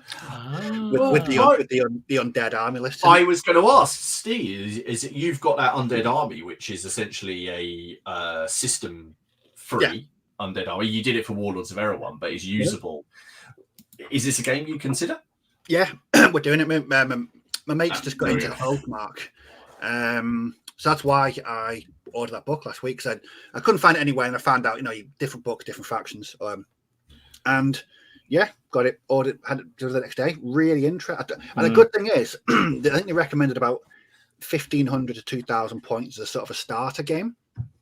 And I think I'm only about 300 points off. So I may have a printer. I may have to build some more of those separate feat skeletons to bulk out the units a bit. But apart from that, no, from what I've seen, it looks good. And what I like about it is the size of the game. It can be it's slightly bigger than the warband driven Erewhon game, but it's not quite as big as a traditional fantasy rank and flank game. I think from what I've seen, it just looks like it hits that sweet spot. See, I played pretty quick as well, from what I remember. I did wonder because one of my big things I want to do is at some point is a a mass battle, Thirst Age, Lord of the Rings thing at some point, and I've been thinking of just, as you guys know, because I sent you I got some AI images, didn't I? And did Hail Sauron or whatever it was. And I did just wonder, should I just do that? And I didn't. I don't. Other than you, Dom, I don't know anyone else that's played it. I tried asking Kenny, he never answered me. So, so that was. Like, I had the same response after our campaign started. We won game, and then we never came back. Funny that. Okay. What about you guys in the chat? Are there many Oathmark players out there? I did see the dude guys said, what did you say? You can't outshine Warhammer Fantasy, unfortunately. But he said, I prefer Oathmark and Kings of War. So is it just player base then? You're more likely to find an opponent? I suspect that's true. I mean, Northstar push it very hard, and I know the figures that they've produced have been very, very But is Oathmark more of a... okay, because with fantasy, and I don't want to generalize, you can just go down the club and go to someone, I want to play a 2,000 point game of fantasy, and I know you could do that in Oathmark, but does the joy in Oathmark really come from playing the campaign with a couple of friends and building that? Is that really? I don't know, because I think you could build your... I mean, you could have your empire in your mind when you're building your army. So you can go, Steve's army can be, there's a evil necromancer who's set up taken over a territory on the edge of an empire, and he's slowly encroaching. So therefore you can say, well, he's seconded a whole load of humans as serf warriors or something like that, and you can build it. Your opponent can just turn up with an entire elf army and just be boring and flat, but you can do it how you like. I mean, I think that to me that's. But I think David says here, I think it's a narrative campaign. And I think that's what brings it to life for sure. But you don't have to play it that way. Yeah. Rich says he thinks there's going to be a Oathmark display game at Partisans. Okay, I've seen on their Facebook page, cool stuff. But again, it's just not one that's... Anyway, I think we'll do one more and then we'll nip over to some news. So one of the other ones I picked out, I'm going to save the biggie till after the news. Now I have no experience of this, and I've seen it all the time. Ken bought it and then got rid of it, and that is Rules of Engagement by Great Escape Games. Now, people love Great Escape Games. I know this is a game that they spent I think it had been in their heads for a long time. It was a World War II game that they created because they didn't like other World War II games. I have no experience this game. I've seen it. The book is on sale all the time. I don't know how well it sells. I think obviously they're better known for Dead Man's Hand, and then Chicago Way. They do have. Is it Cross of Iron or just Iron Cross? Their other World War II game. I don't know how well does this, but is this either cross either of your paths? You're into World War II way more than me. I didn't even know this existed. Right. Ken bought this at Warfare for about £5. It's a big hardback book. I've seen the rule book, never played it, never seen anyone play it. I don't know anything about it. What size is it? Is it big game? 28. Well, hang on. I'll tell you what. Let me just grab the. Is it platoon level skirmish? I think it's very similar scale to Bolt Action. From what I remember. Oh God, it's just brought up that film called Rules of Engagement. Hang on. Right. Rules of Engagement.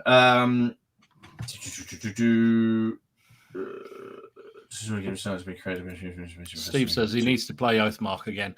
Yeah, mate. I hope you're feeling better after your operation. Yeah, I'm feeling better, Steve.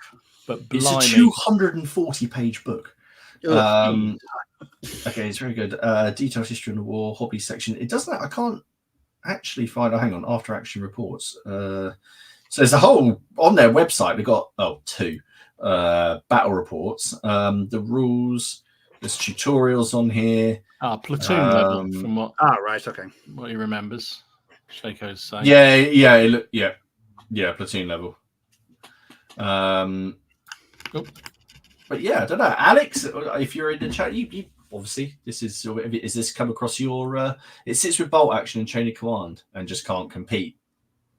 That's a tough place to sit, isn't it? It is. Yeah. What's the other one they do? They have another one. Iron Cross. That's it. Iron Cross. Yeah, That's the one. Iron Cross, which I've always thought I quite like the look of. I know nothing about it, but I always thought, what if it looked quite good? Because they're games like they're 1914. They're 12mm World War One game, which I don't think totally offended Alex when he had to look at it. So it must be doing something right.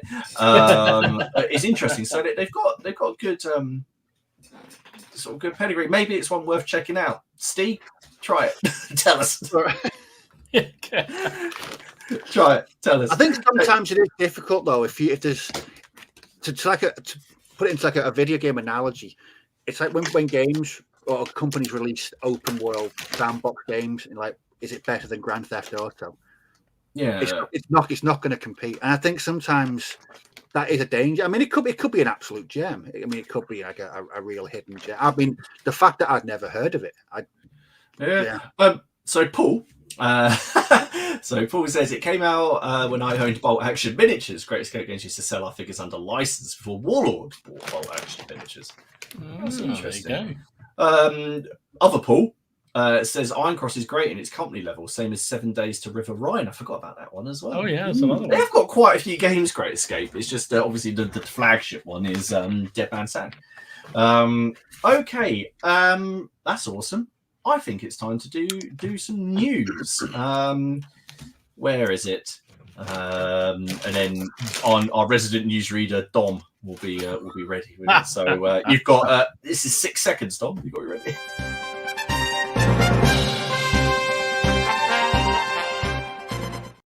You need some paper to, I do. Hang on. And then we need a dong. You have to do that at the end, don't you? So anyway, yeah, we got to turn to each other to talk. I got excited. We've got our first advert. Mr. Hicks just sent me this about 10 minutes ago and said, "Would I mind showing it?" So I hope you don't mind. We're going to show sweet. it. Yeah, let's do it. I think he's may be a bit flimsy for the right. Yeah, I agree.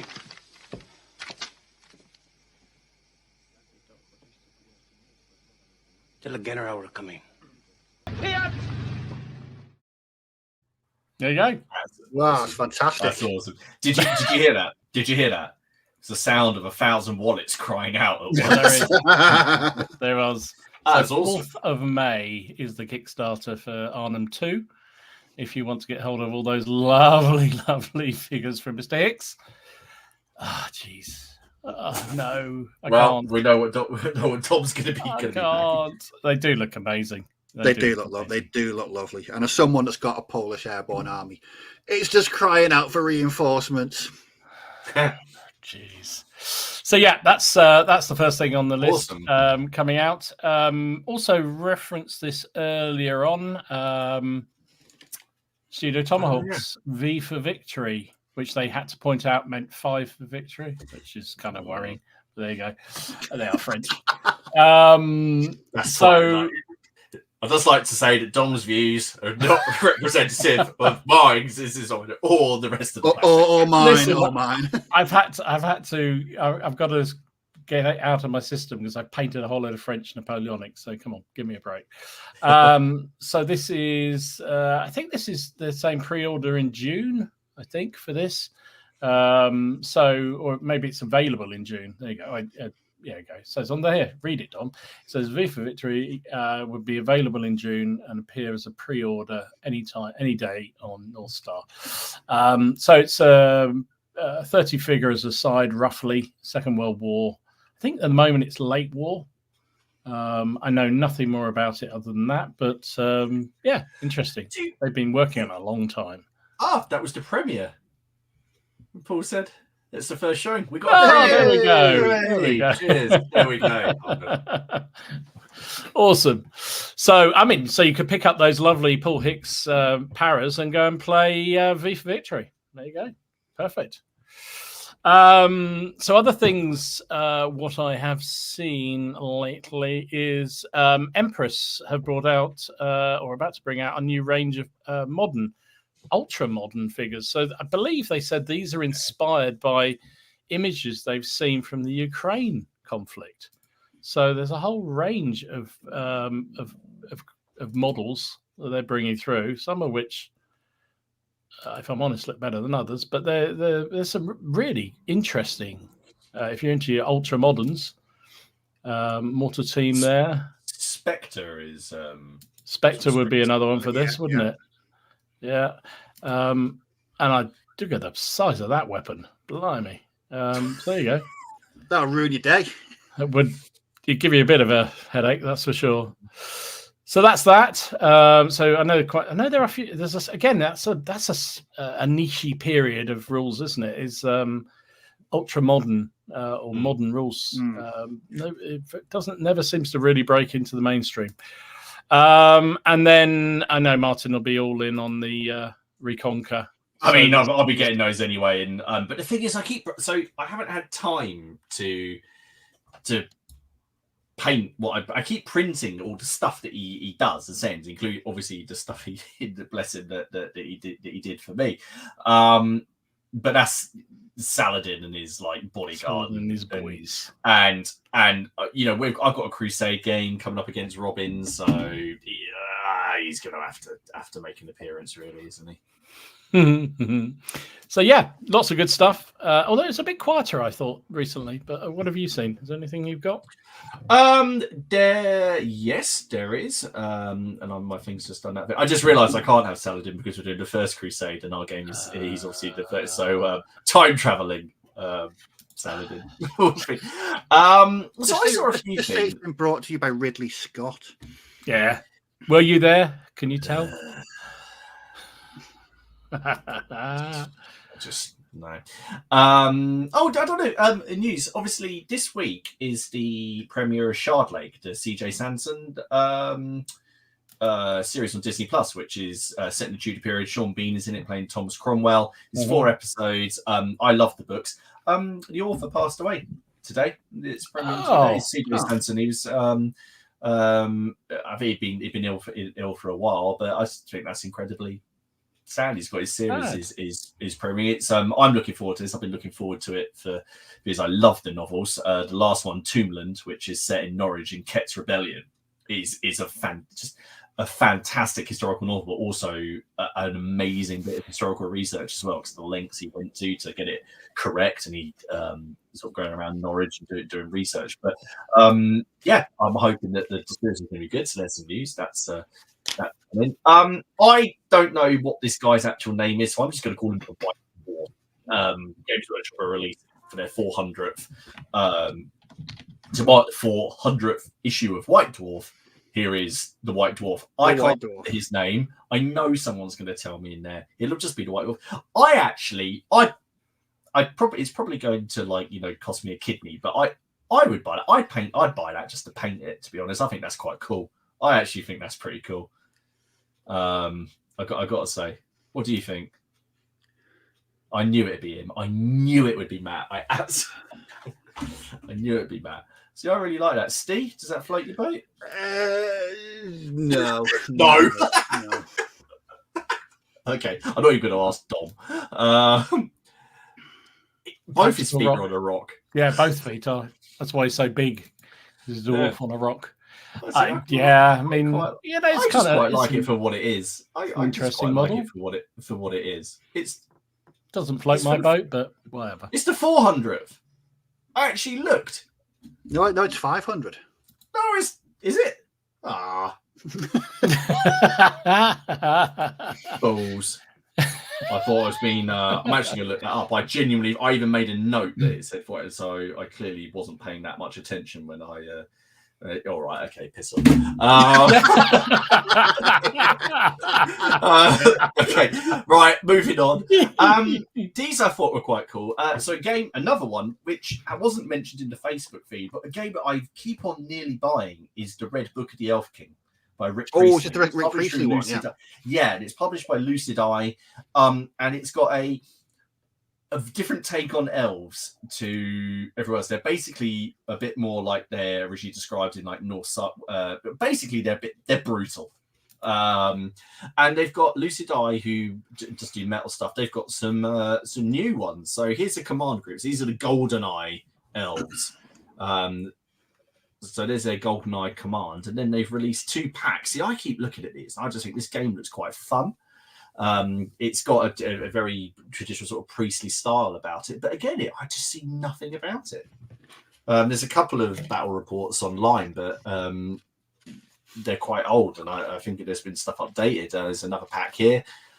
They look quite cool, usable in lots of fantasy stuff. So I saw those. I just always, when Lucid Eye release stuff, I just really like the graphics of it all. It always grabs me. Now I'm going to put this up because I hate these. I told you guys I hate these. So Night Models have got the license to the Game of Thrones series rather than the novels. So you have Call Mini or Not, or whoever the hell is doing it now, producing the Song of Ice and Fire battle war game with really nice minis. And Night Miniatures have the Game of Thrones miniatures game, which has it really been 15 years? It's not been 15 years. Oh, Night Models has the been. company. Right. I don't think Night Models has been 15. It's 2011 it came. So here's the model. So you have your warband. So here's the Baratheon. No, it's not. See It's why the you Lannisters. don't like them. I don't they're like all them. right. I don't like them. I don't know what it is. I don't like it. I don't know if it's just because they're so close to looking like they do in I don't know. They're very obvious renditions of what they're supposed to be. I don't know, because I really like their Batman miniatures. I think their Batman miniatures are also almost too good, because like I don't really see them as wargaming pieces. But I don't know. I don't know if this floats people's boats. I don't really see a situation in which, I suppose in one of the battles you've got all of them fighting together, but I don't know. It just doesn't do it for me. I wanted to include it because I think we should include things in the news, whether we like them or not. But yeah, this just doesn't. Steve, what do you think? Is this? I mean, you hate Game of Thrones. So I've got no interest in Game of Thrones. You've got no skin in this game. I've got literally no interest in anything Game of Thrones related whatsoever. Maybe it's the paint job. I don't know. No, it's an amazing paint jobs. I just don't know. Do you know what? For me, they look more like ornaments. That could be it. I think you hit the nail on the head there, Steve. I think you're absolutely right. Because that's what they do look like. They look like, those sort of ornaments you used to get in your, not you get these in your grandmother's cabinet, but that kind of thing, Yeah, I know what you mean. You're right. Absolutely right. I think that might be what it is. I don't personally. I've got no interest in the game whatsoever, I do like Game of Thrones, but I wouldn't say no to those figures. They look good to me. Yeah. All right, I'll buy it for you. Next up is some GW Epic releases, and I put these on here for Steve because you've got the fast attack stuff, fast attack things. Then you've got some of these things, and then you've got some of these things. That sounds like me presenting and your kinds of weird. I don't know. Weird shit. What is that? That's not. Is that a Beyblade? I was going to say, I don't know. Is that a Malkador or? No, I think the previous ones were Malkadors. Are they? Baneblades had only one. They had one side sponsor, and that's got like. Dom will tell you here. I mean, Dom, how many side sponsors is the difference between the? Oh well, I mean, if you look in the history books, then they only had one. I mean, that seems completely incorrect. I think they should be. What are they? Someone will know. I mean, I've painted, so I don't know. I've been asleep since I painted my Legions Imperialis. Stormhammers, Little Legion says. Storm, what, the big ones? I don't know. This is like three idiots discussing quantum mechanics. Yeah, I think we'd be safe ground. It's a thing. It's a thing. Tank. I look, all right. I put them up because I like hearing Dom like explaining what they are. Yeah, there you go. Look, cheers. They're just weird shit. There we got it. Road Trooper has it. It's like, the thing isn't a doofus is the Ugami That's fist. the one. There you go. Absolutely. There right. you go. Bang on. Well done. Do they have got there eventually? Controversial. we were. I'm not going to go there. That'll get you put on the naughty list for even suggesting. I've been banned from YouTube once already, so I don't want to go there. I loved your buzzword video. I meant to mention that earlier. I loved it. But no, quite right. Although obviously I remember talking to you at the time, and it wasn't very fun. It wasn't much fun at the time. No, it was not. No, it wasn't. I mean, I'm glad it's all sorted, and we can laugh about the fact that out of the four of us, you're the one that got banned. I know. It wasn't even flipping Ken. Goodness sake. I mean, nobody would notice he hasn't done a video for 2 years, has he? What 3D Wargamer? No. Remember that the rebranding last year lasted two videos. Oh, you mean the fact that he rebranded and made our intro null and void, and then Dom told him that he would have to pay, and then that was about the time that Laura got pregnant. Do you think he got Laura pregnant? I think he got a headache at that point, didn't he? And that was like. And remember when he set up his Facebook group and then nobody joined because he put the wrong name on there. No, that was particularly good for Ken. That was particularly good. Bless him. I do remember the episode. I do remember looking it up. Good times. Haley said to me, right, well, why don't you do like a clip show? And I said, because it means going back and watching every single one. And I do, but I can't find the clips. I'm hoping that somewhere people clip this, and one day they could send our some clips in. But I wouldn't even be able to tell you which one was the French Ultramarine episode now. No, I know you've got that, but or the there's the one the Christmas before last where we were all a little bit ratted, which would be good fun. But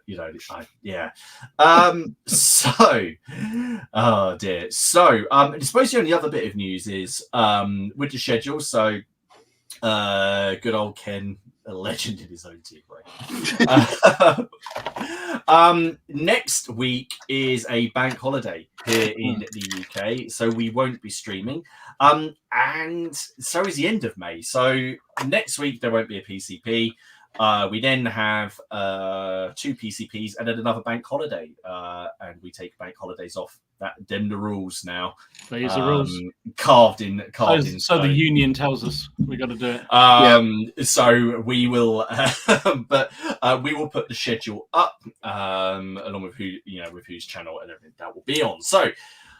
On that note, shall we get back to the topic and have a look at some of the other games and then look at some of the comments as well.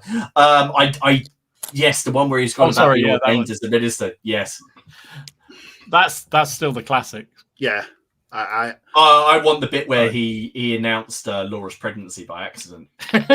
Oh God, that was someone's very existence almost ending in real time. You could see it in his face. Like, do you remember after the stream finished? Do you remember the stream finished? He basically went, "Oh, yeah, I can't stick around to talk. I'm gonna have to go. Bye."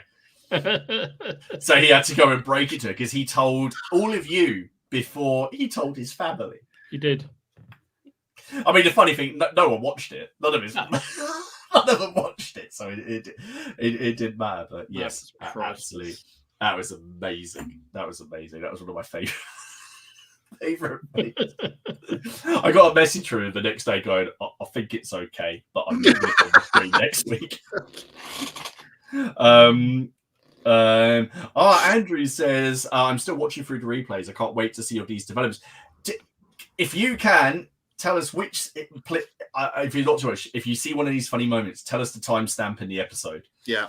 And we will clip it. And maybe one day we'll do one of those clip shows. They normally do those around the 6th or 7th season when you're watching things when they need filler episodes, don't they? They do a clip show to remember everything that came before. Right then, let's have a little look at some of the other games that people mention. I'll do it now. Soldiers of Napoleon. I have this. I really want to play this. I really want to put it on the channel. Other games seem to come up. I don't know why I haven't played it. I like everything I've read. I like everyone who's played it said it's fun. Warwick came to CrackCon and played it, and it looked great.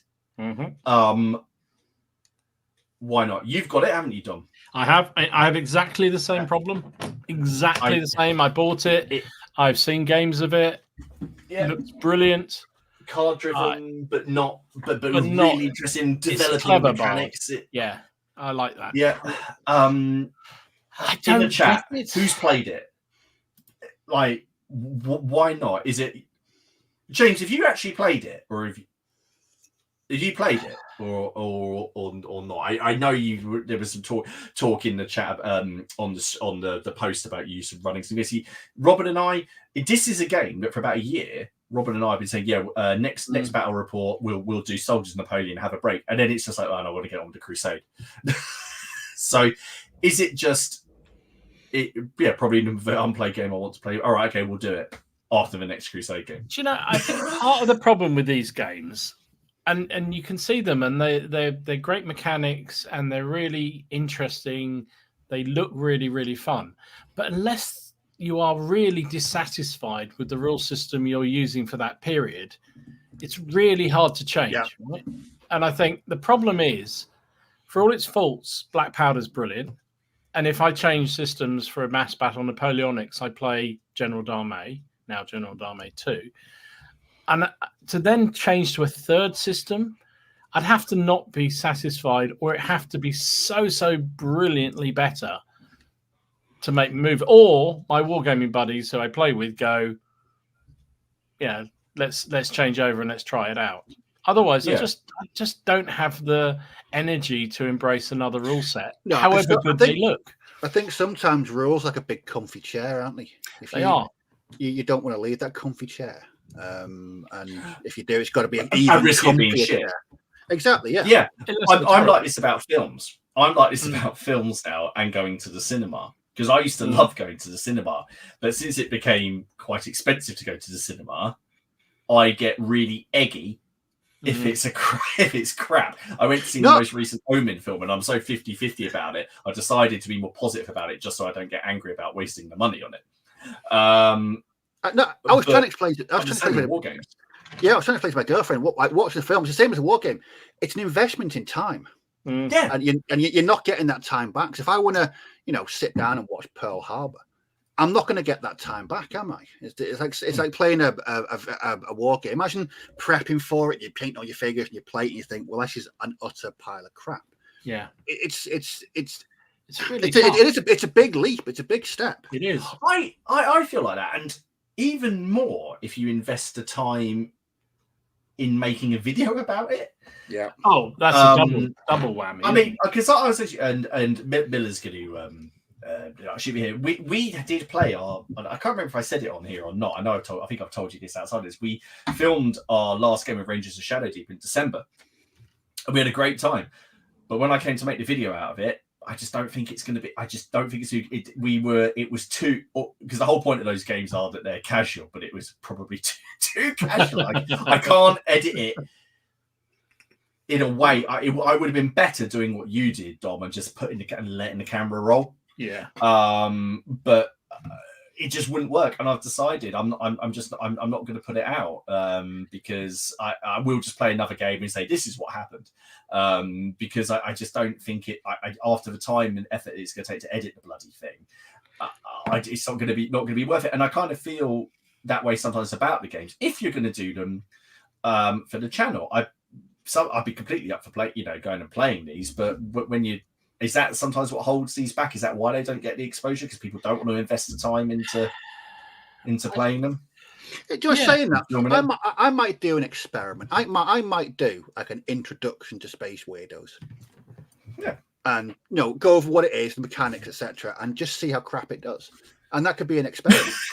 Well, and then report back. All right, I'll tell you what. Well, Robin, we're going to do it. We'll do Soldiers of Napoleon. Can you please read the rules and get back to tell us how to play?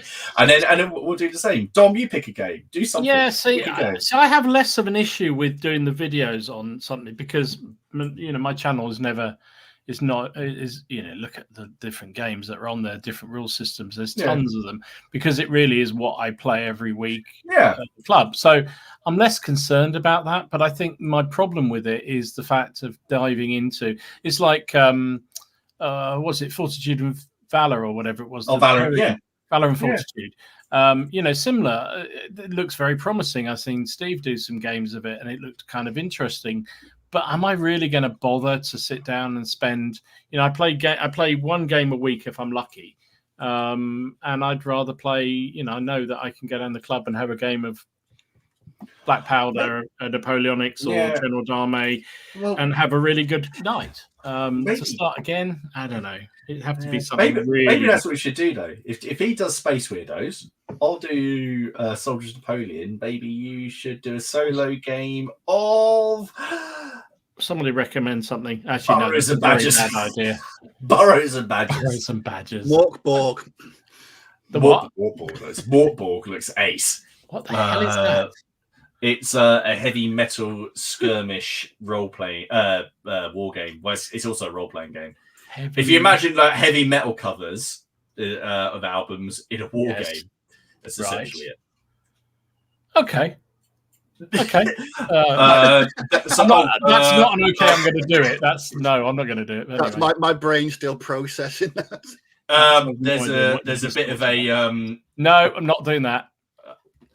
Because that involves me Oathmark. obliterating some of my figures, and I'm not doing No, that. I'll do. Robin, get reading. I have read the rules. Again, I really like looking at it. I've got the Napoleonic forces. I can quite easily break them out. I've just got to do it. Okay, right. Let's see what else we've got. Remember, there's a list online you can go and have a look at. We haven't covered everything. There is a wicked list on there, and please keep on adding to it. Next up, I know nothing about this game. Tell me things, people. Crossfire. I learnt about Crossfire through watching Lindy Beig's videos because it's his favourite war game, and it looks good, but I getting your head around the fact that there's no measurement. What? What do you mean?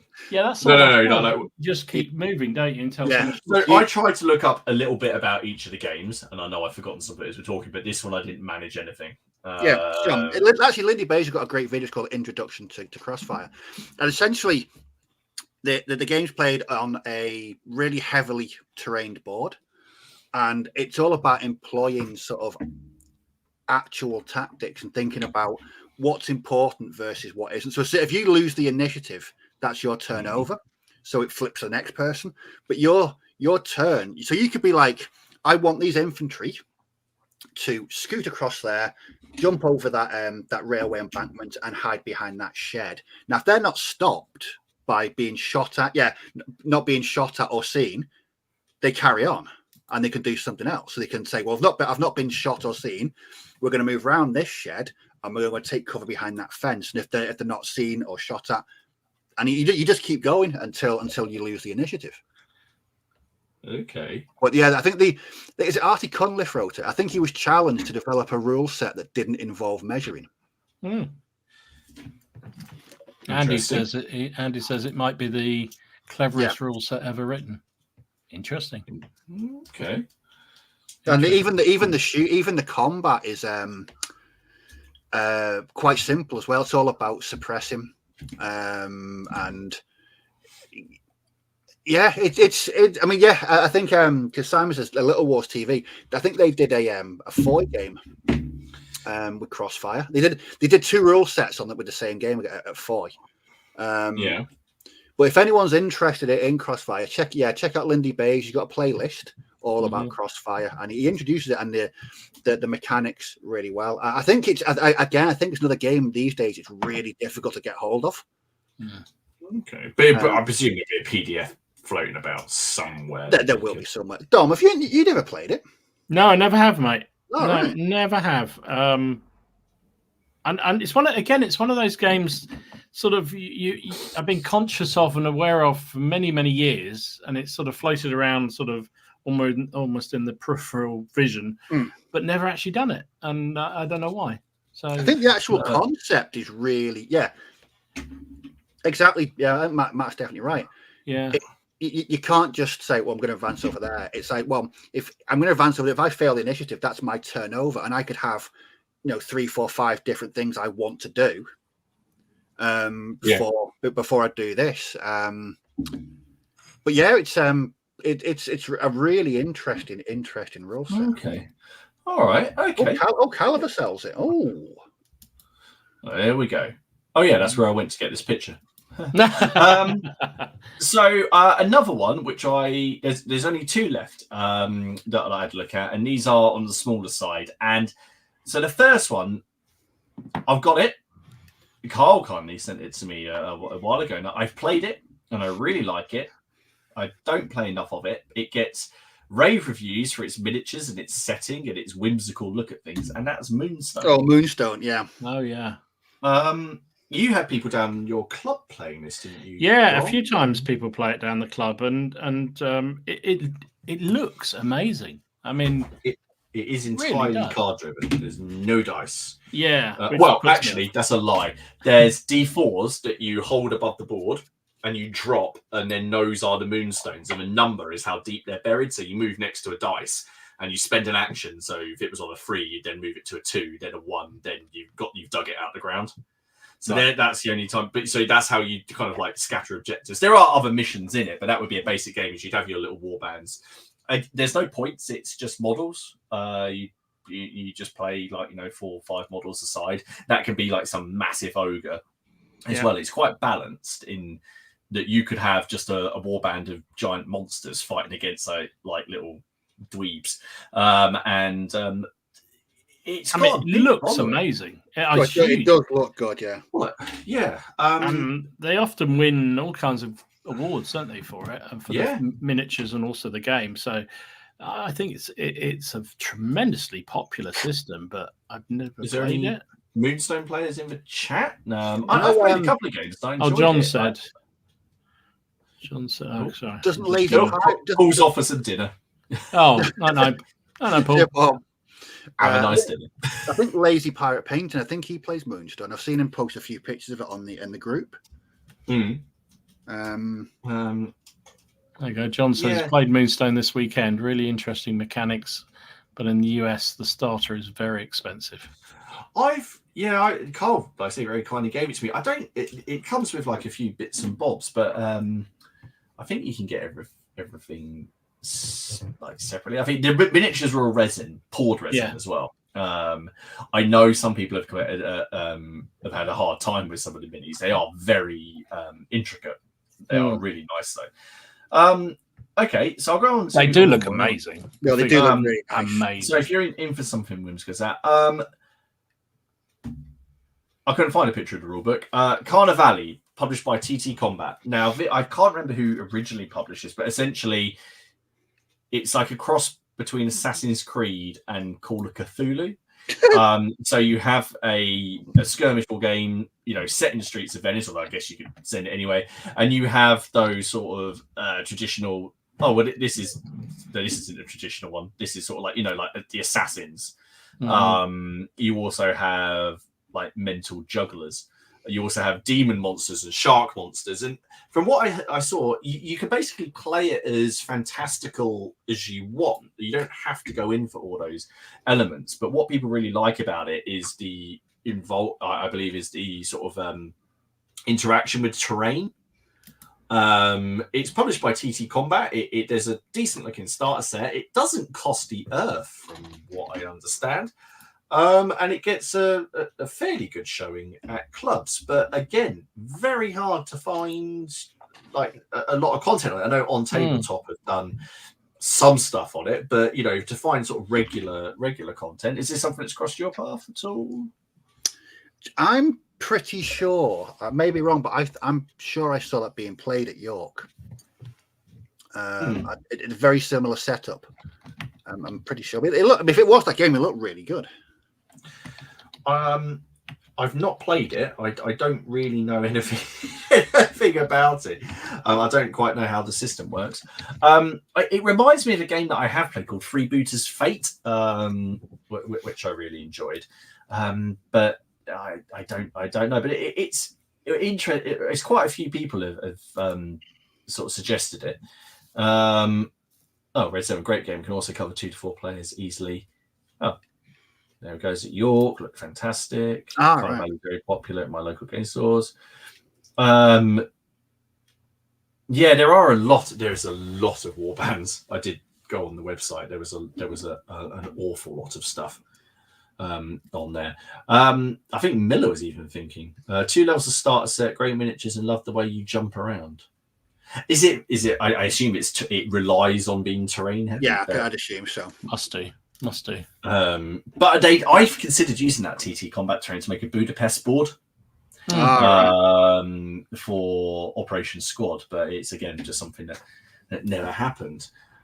Well, let's just have a quick. God, we're running out of time. Yeah, we are, aren't we? Okay, I'm going to whip through these.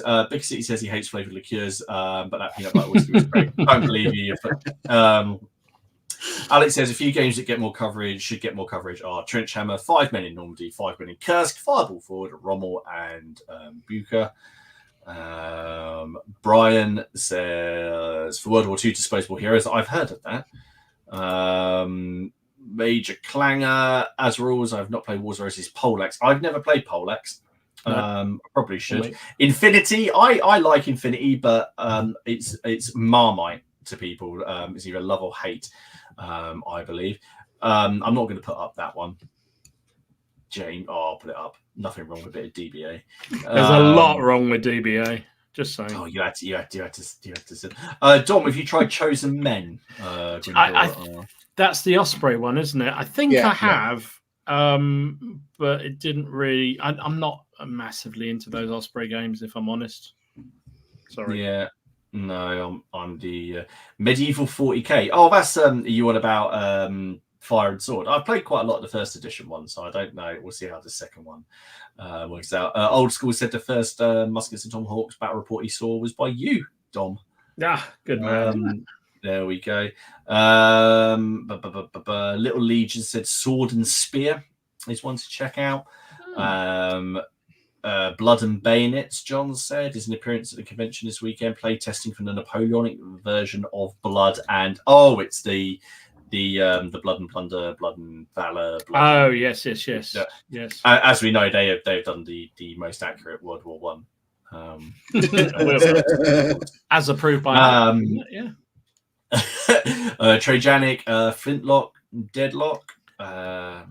Shaco says that Soldiers of Napoleon is much more innovative than the others. It feels like a proper Napoleonic battle. Skirmishes matter. Troops take attrition, and as a commander, you have choices, not dice luck. All right, well, I'll just get on with it. You genuinely lost 4 viewers when you mentioned that heavy metal game. I feel well. Move on.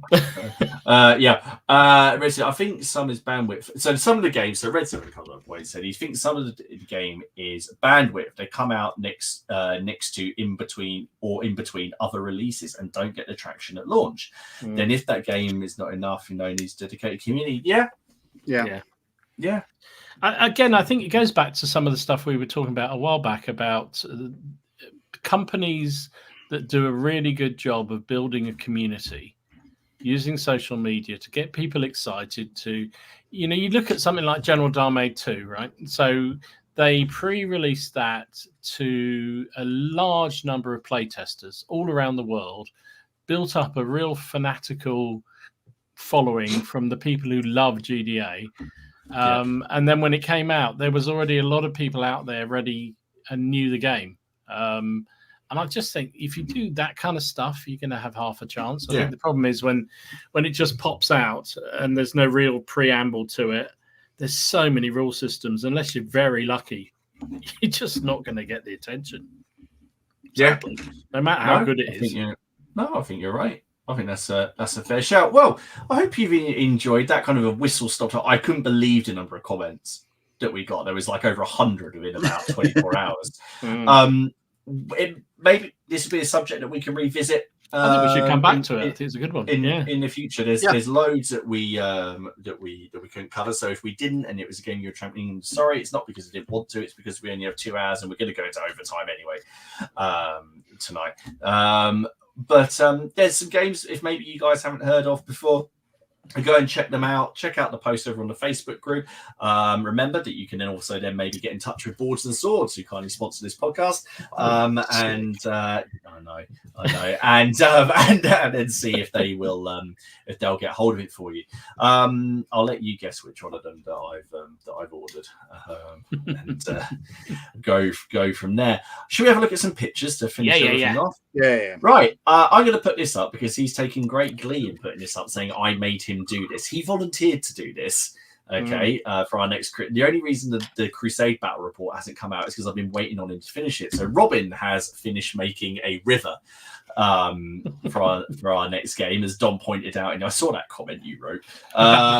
Is this where my forces are going to die? Robin will also tell you that the reason he's done it blue is because in real he looked at satellite images of it and it was horrific bright green.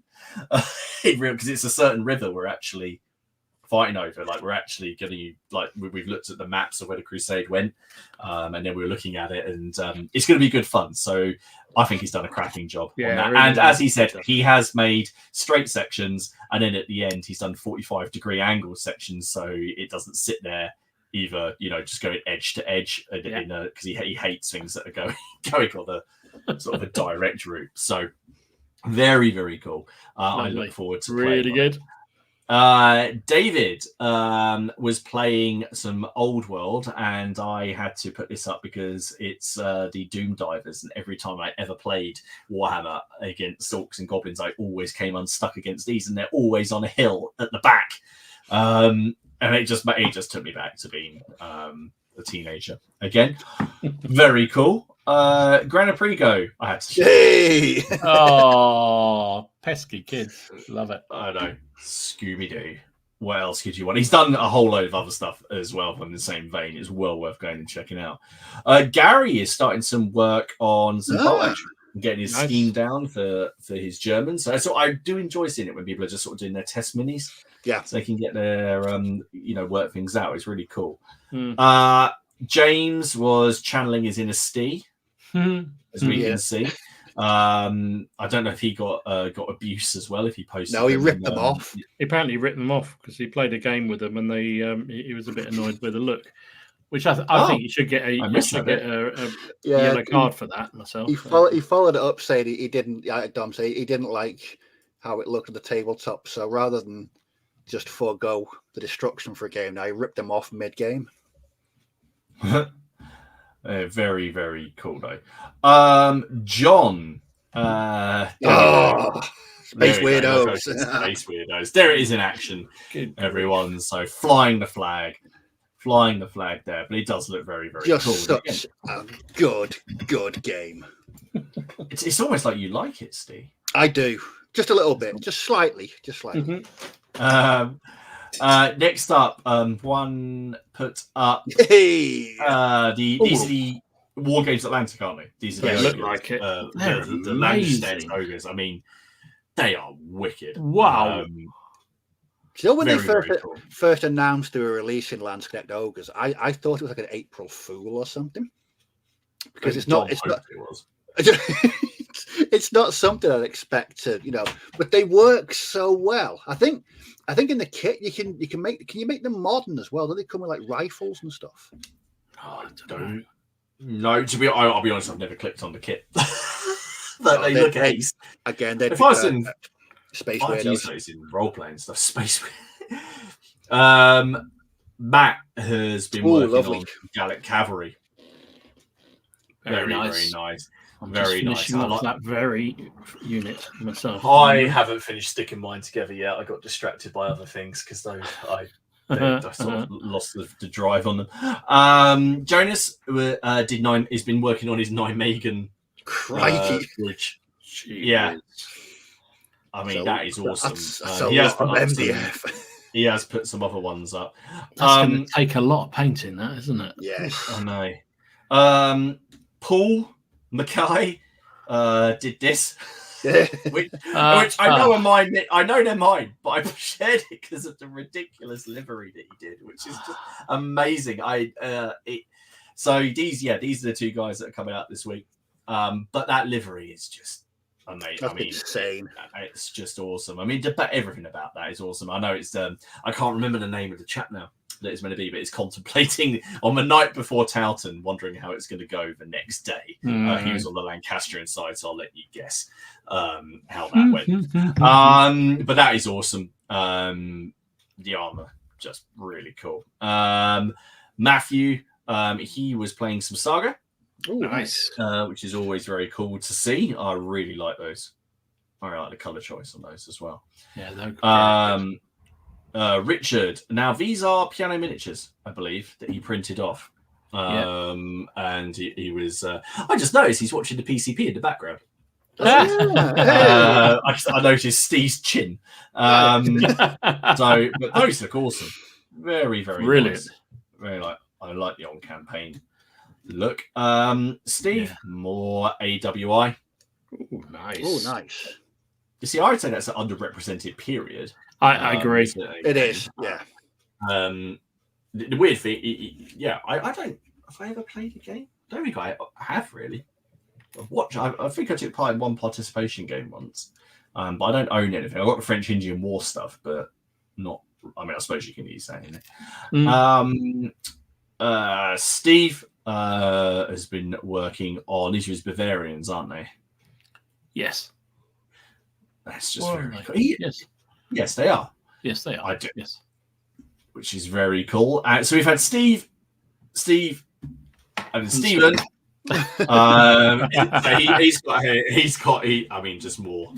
Just more. There's a lot of Napoleonics. I love it. How cool is that? That looks awesome. And then finally, Warren finishing the show today with. So cool. What the bejesus are they? Come on. I mean, they're awesome. I can't remember what he said these were now, or what he's using them for. But they're very, very cool. I don't know where he finds half this stuff. No, I really don't. But awesome stuff. Guys, thank you so much for spending your evening with us. Remember that you can find links to all of our channels down below, links to the Facebook group, and emails. If you've got any suggestions for topics or games, go over there, post them there. Remember to like, subscribe, and all that stuff. And we will be back in a fortnight's time. We'll post a schedule up in the Facebook group when we've decided who will be taking it. When we work out which way around we're doing it. And remember, if you're watching any of the old shows and you see a funny bit, get the timestamp. Clip it. Get the timestamp. God, I was about to say it'll be inundated. Probably no one will send anything.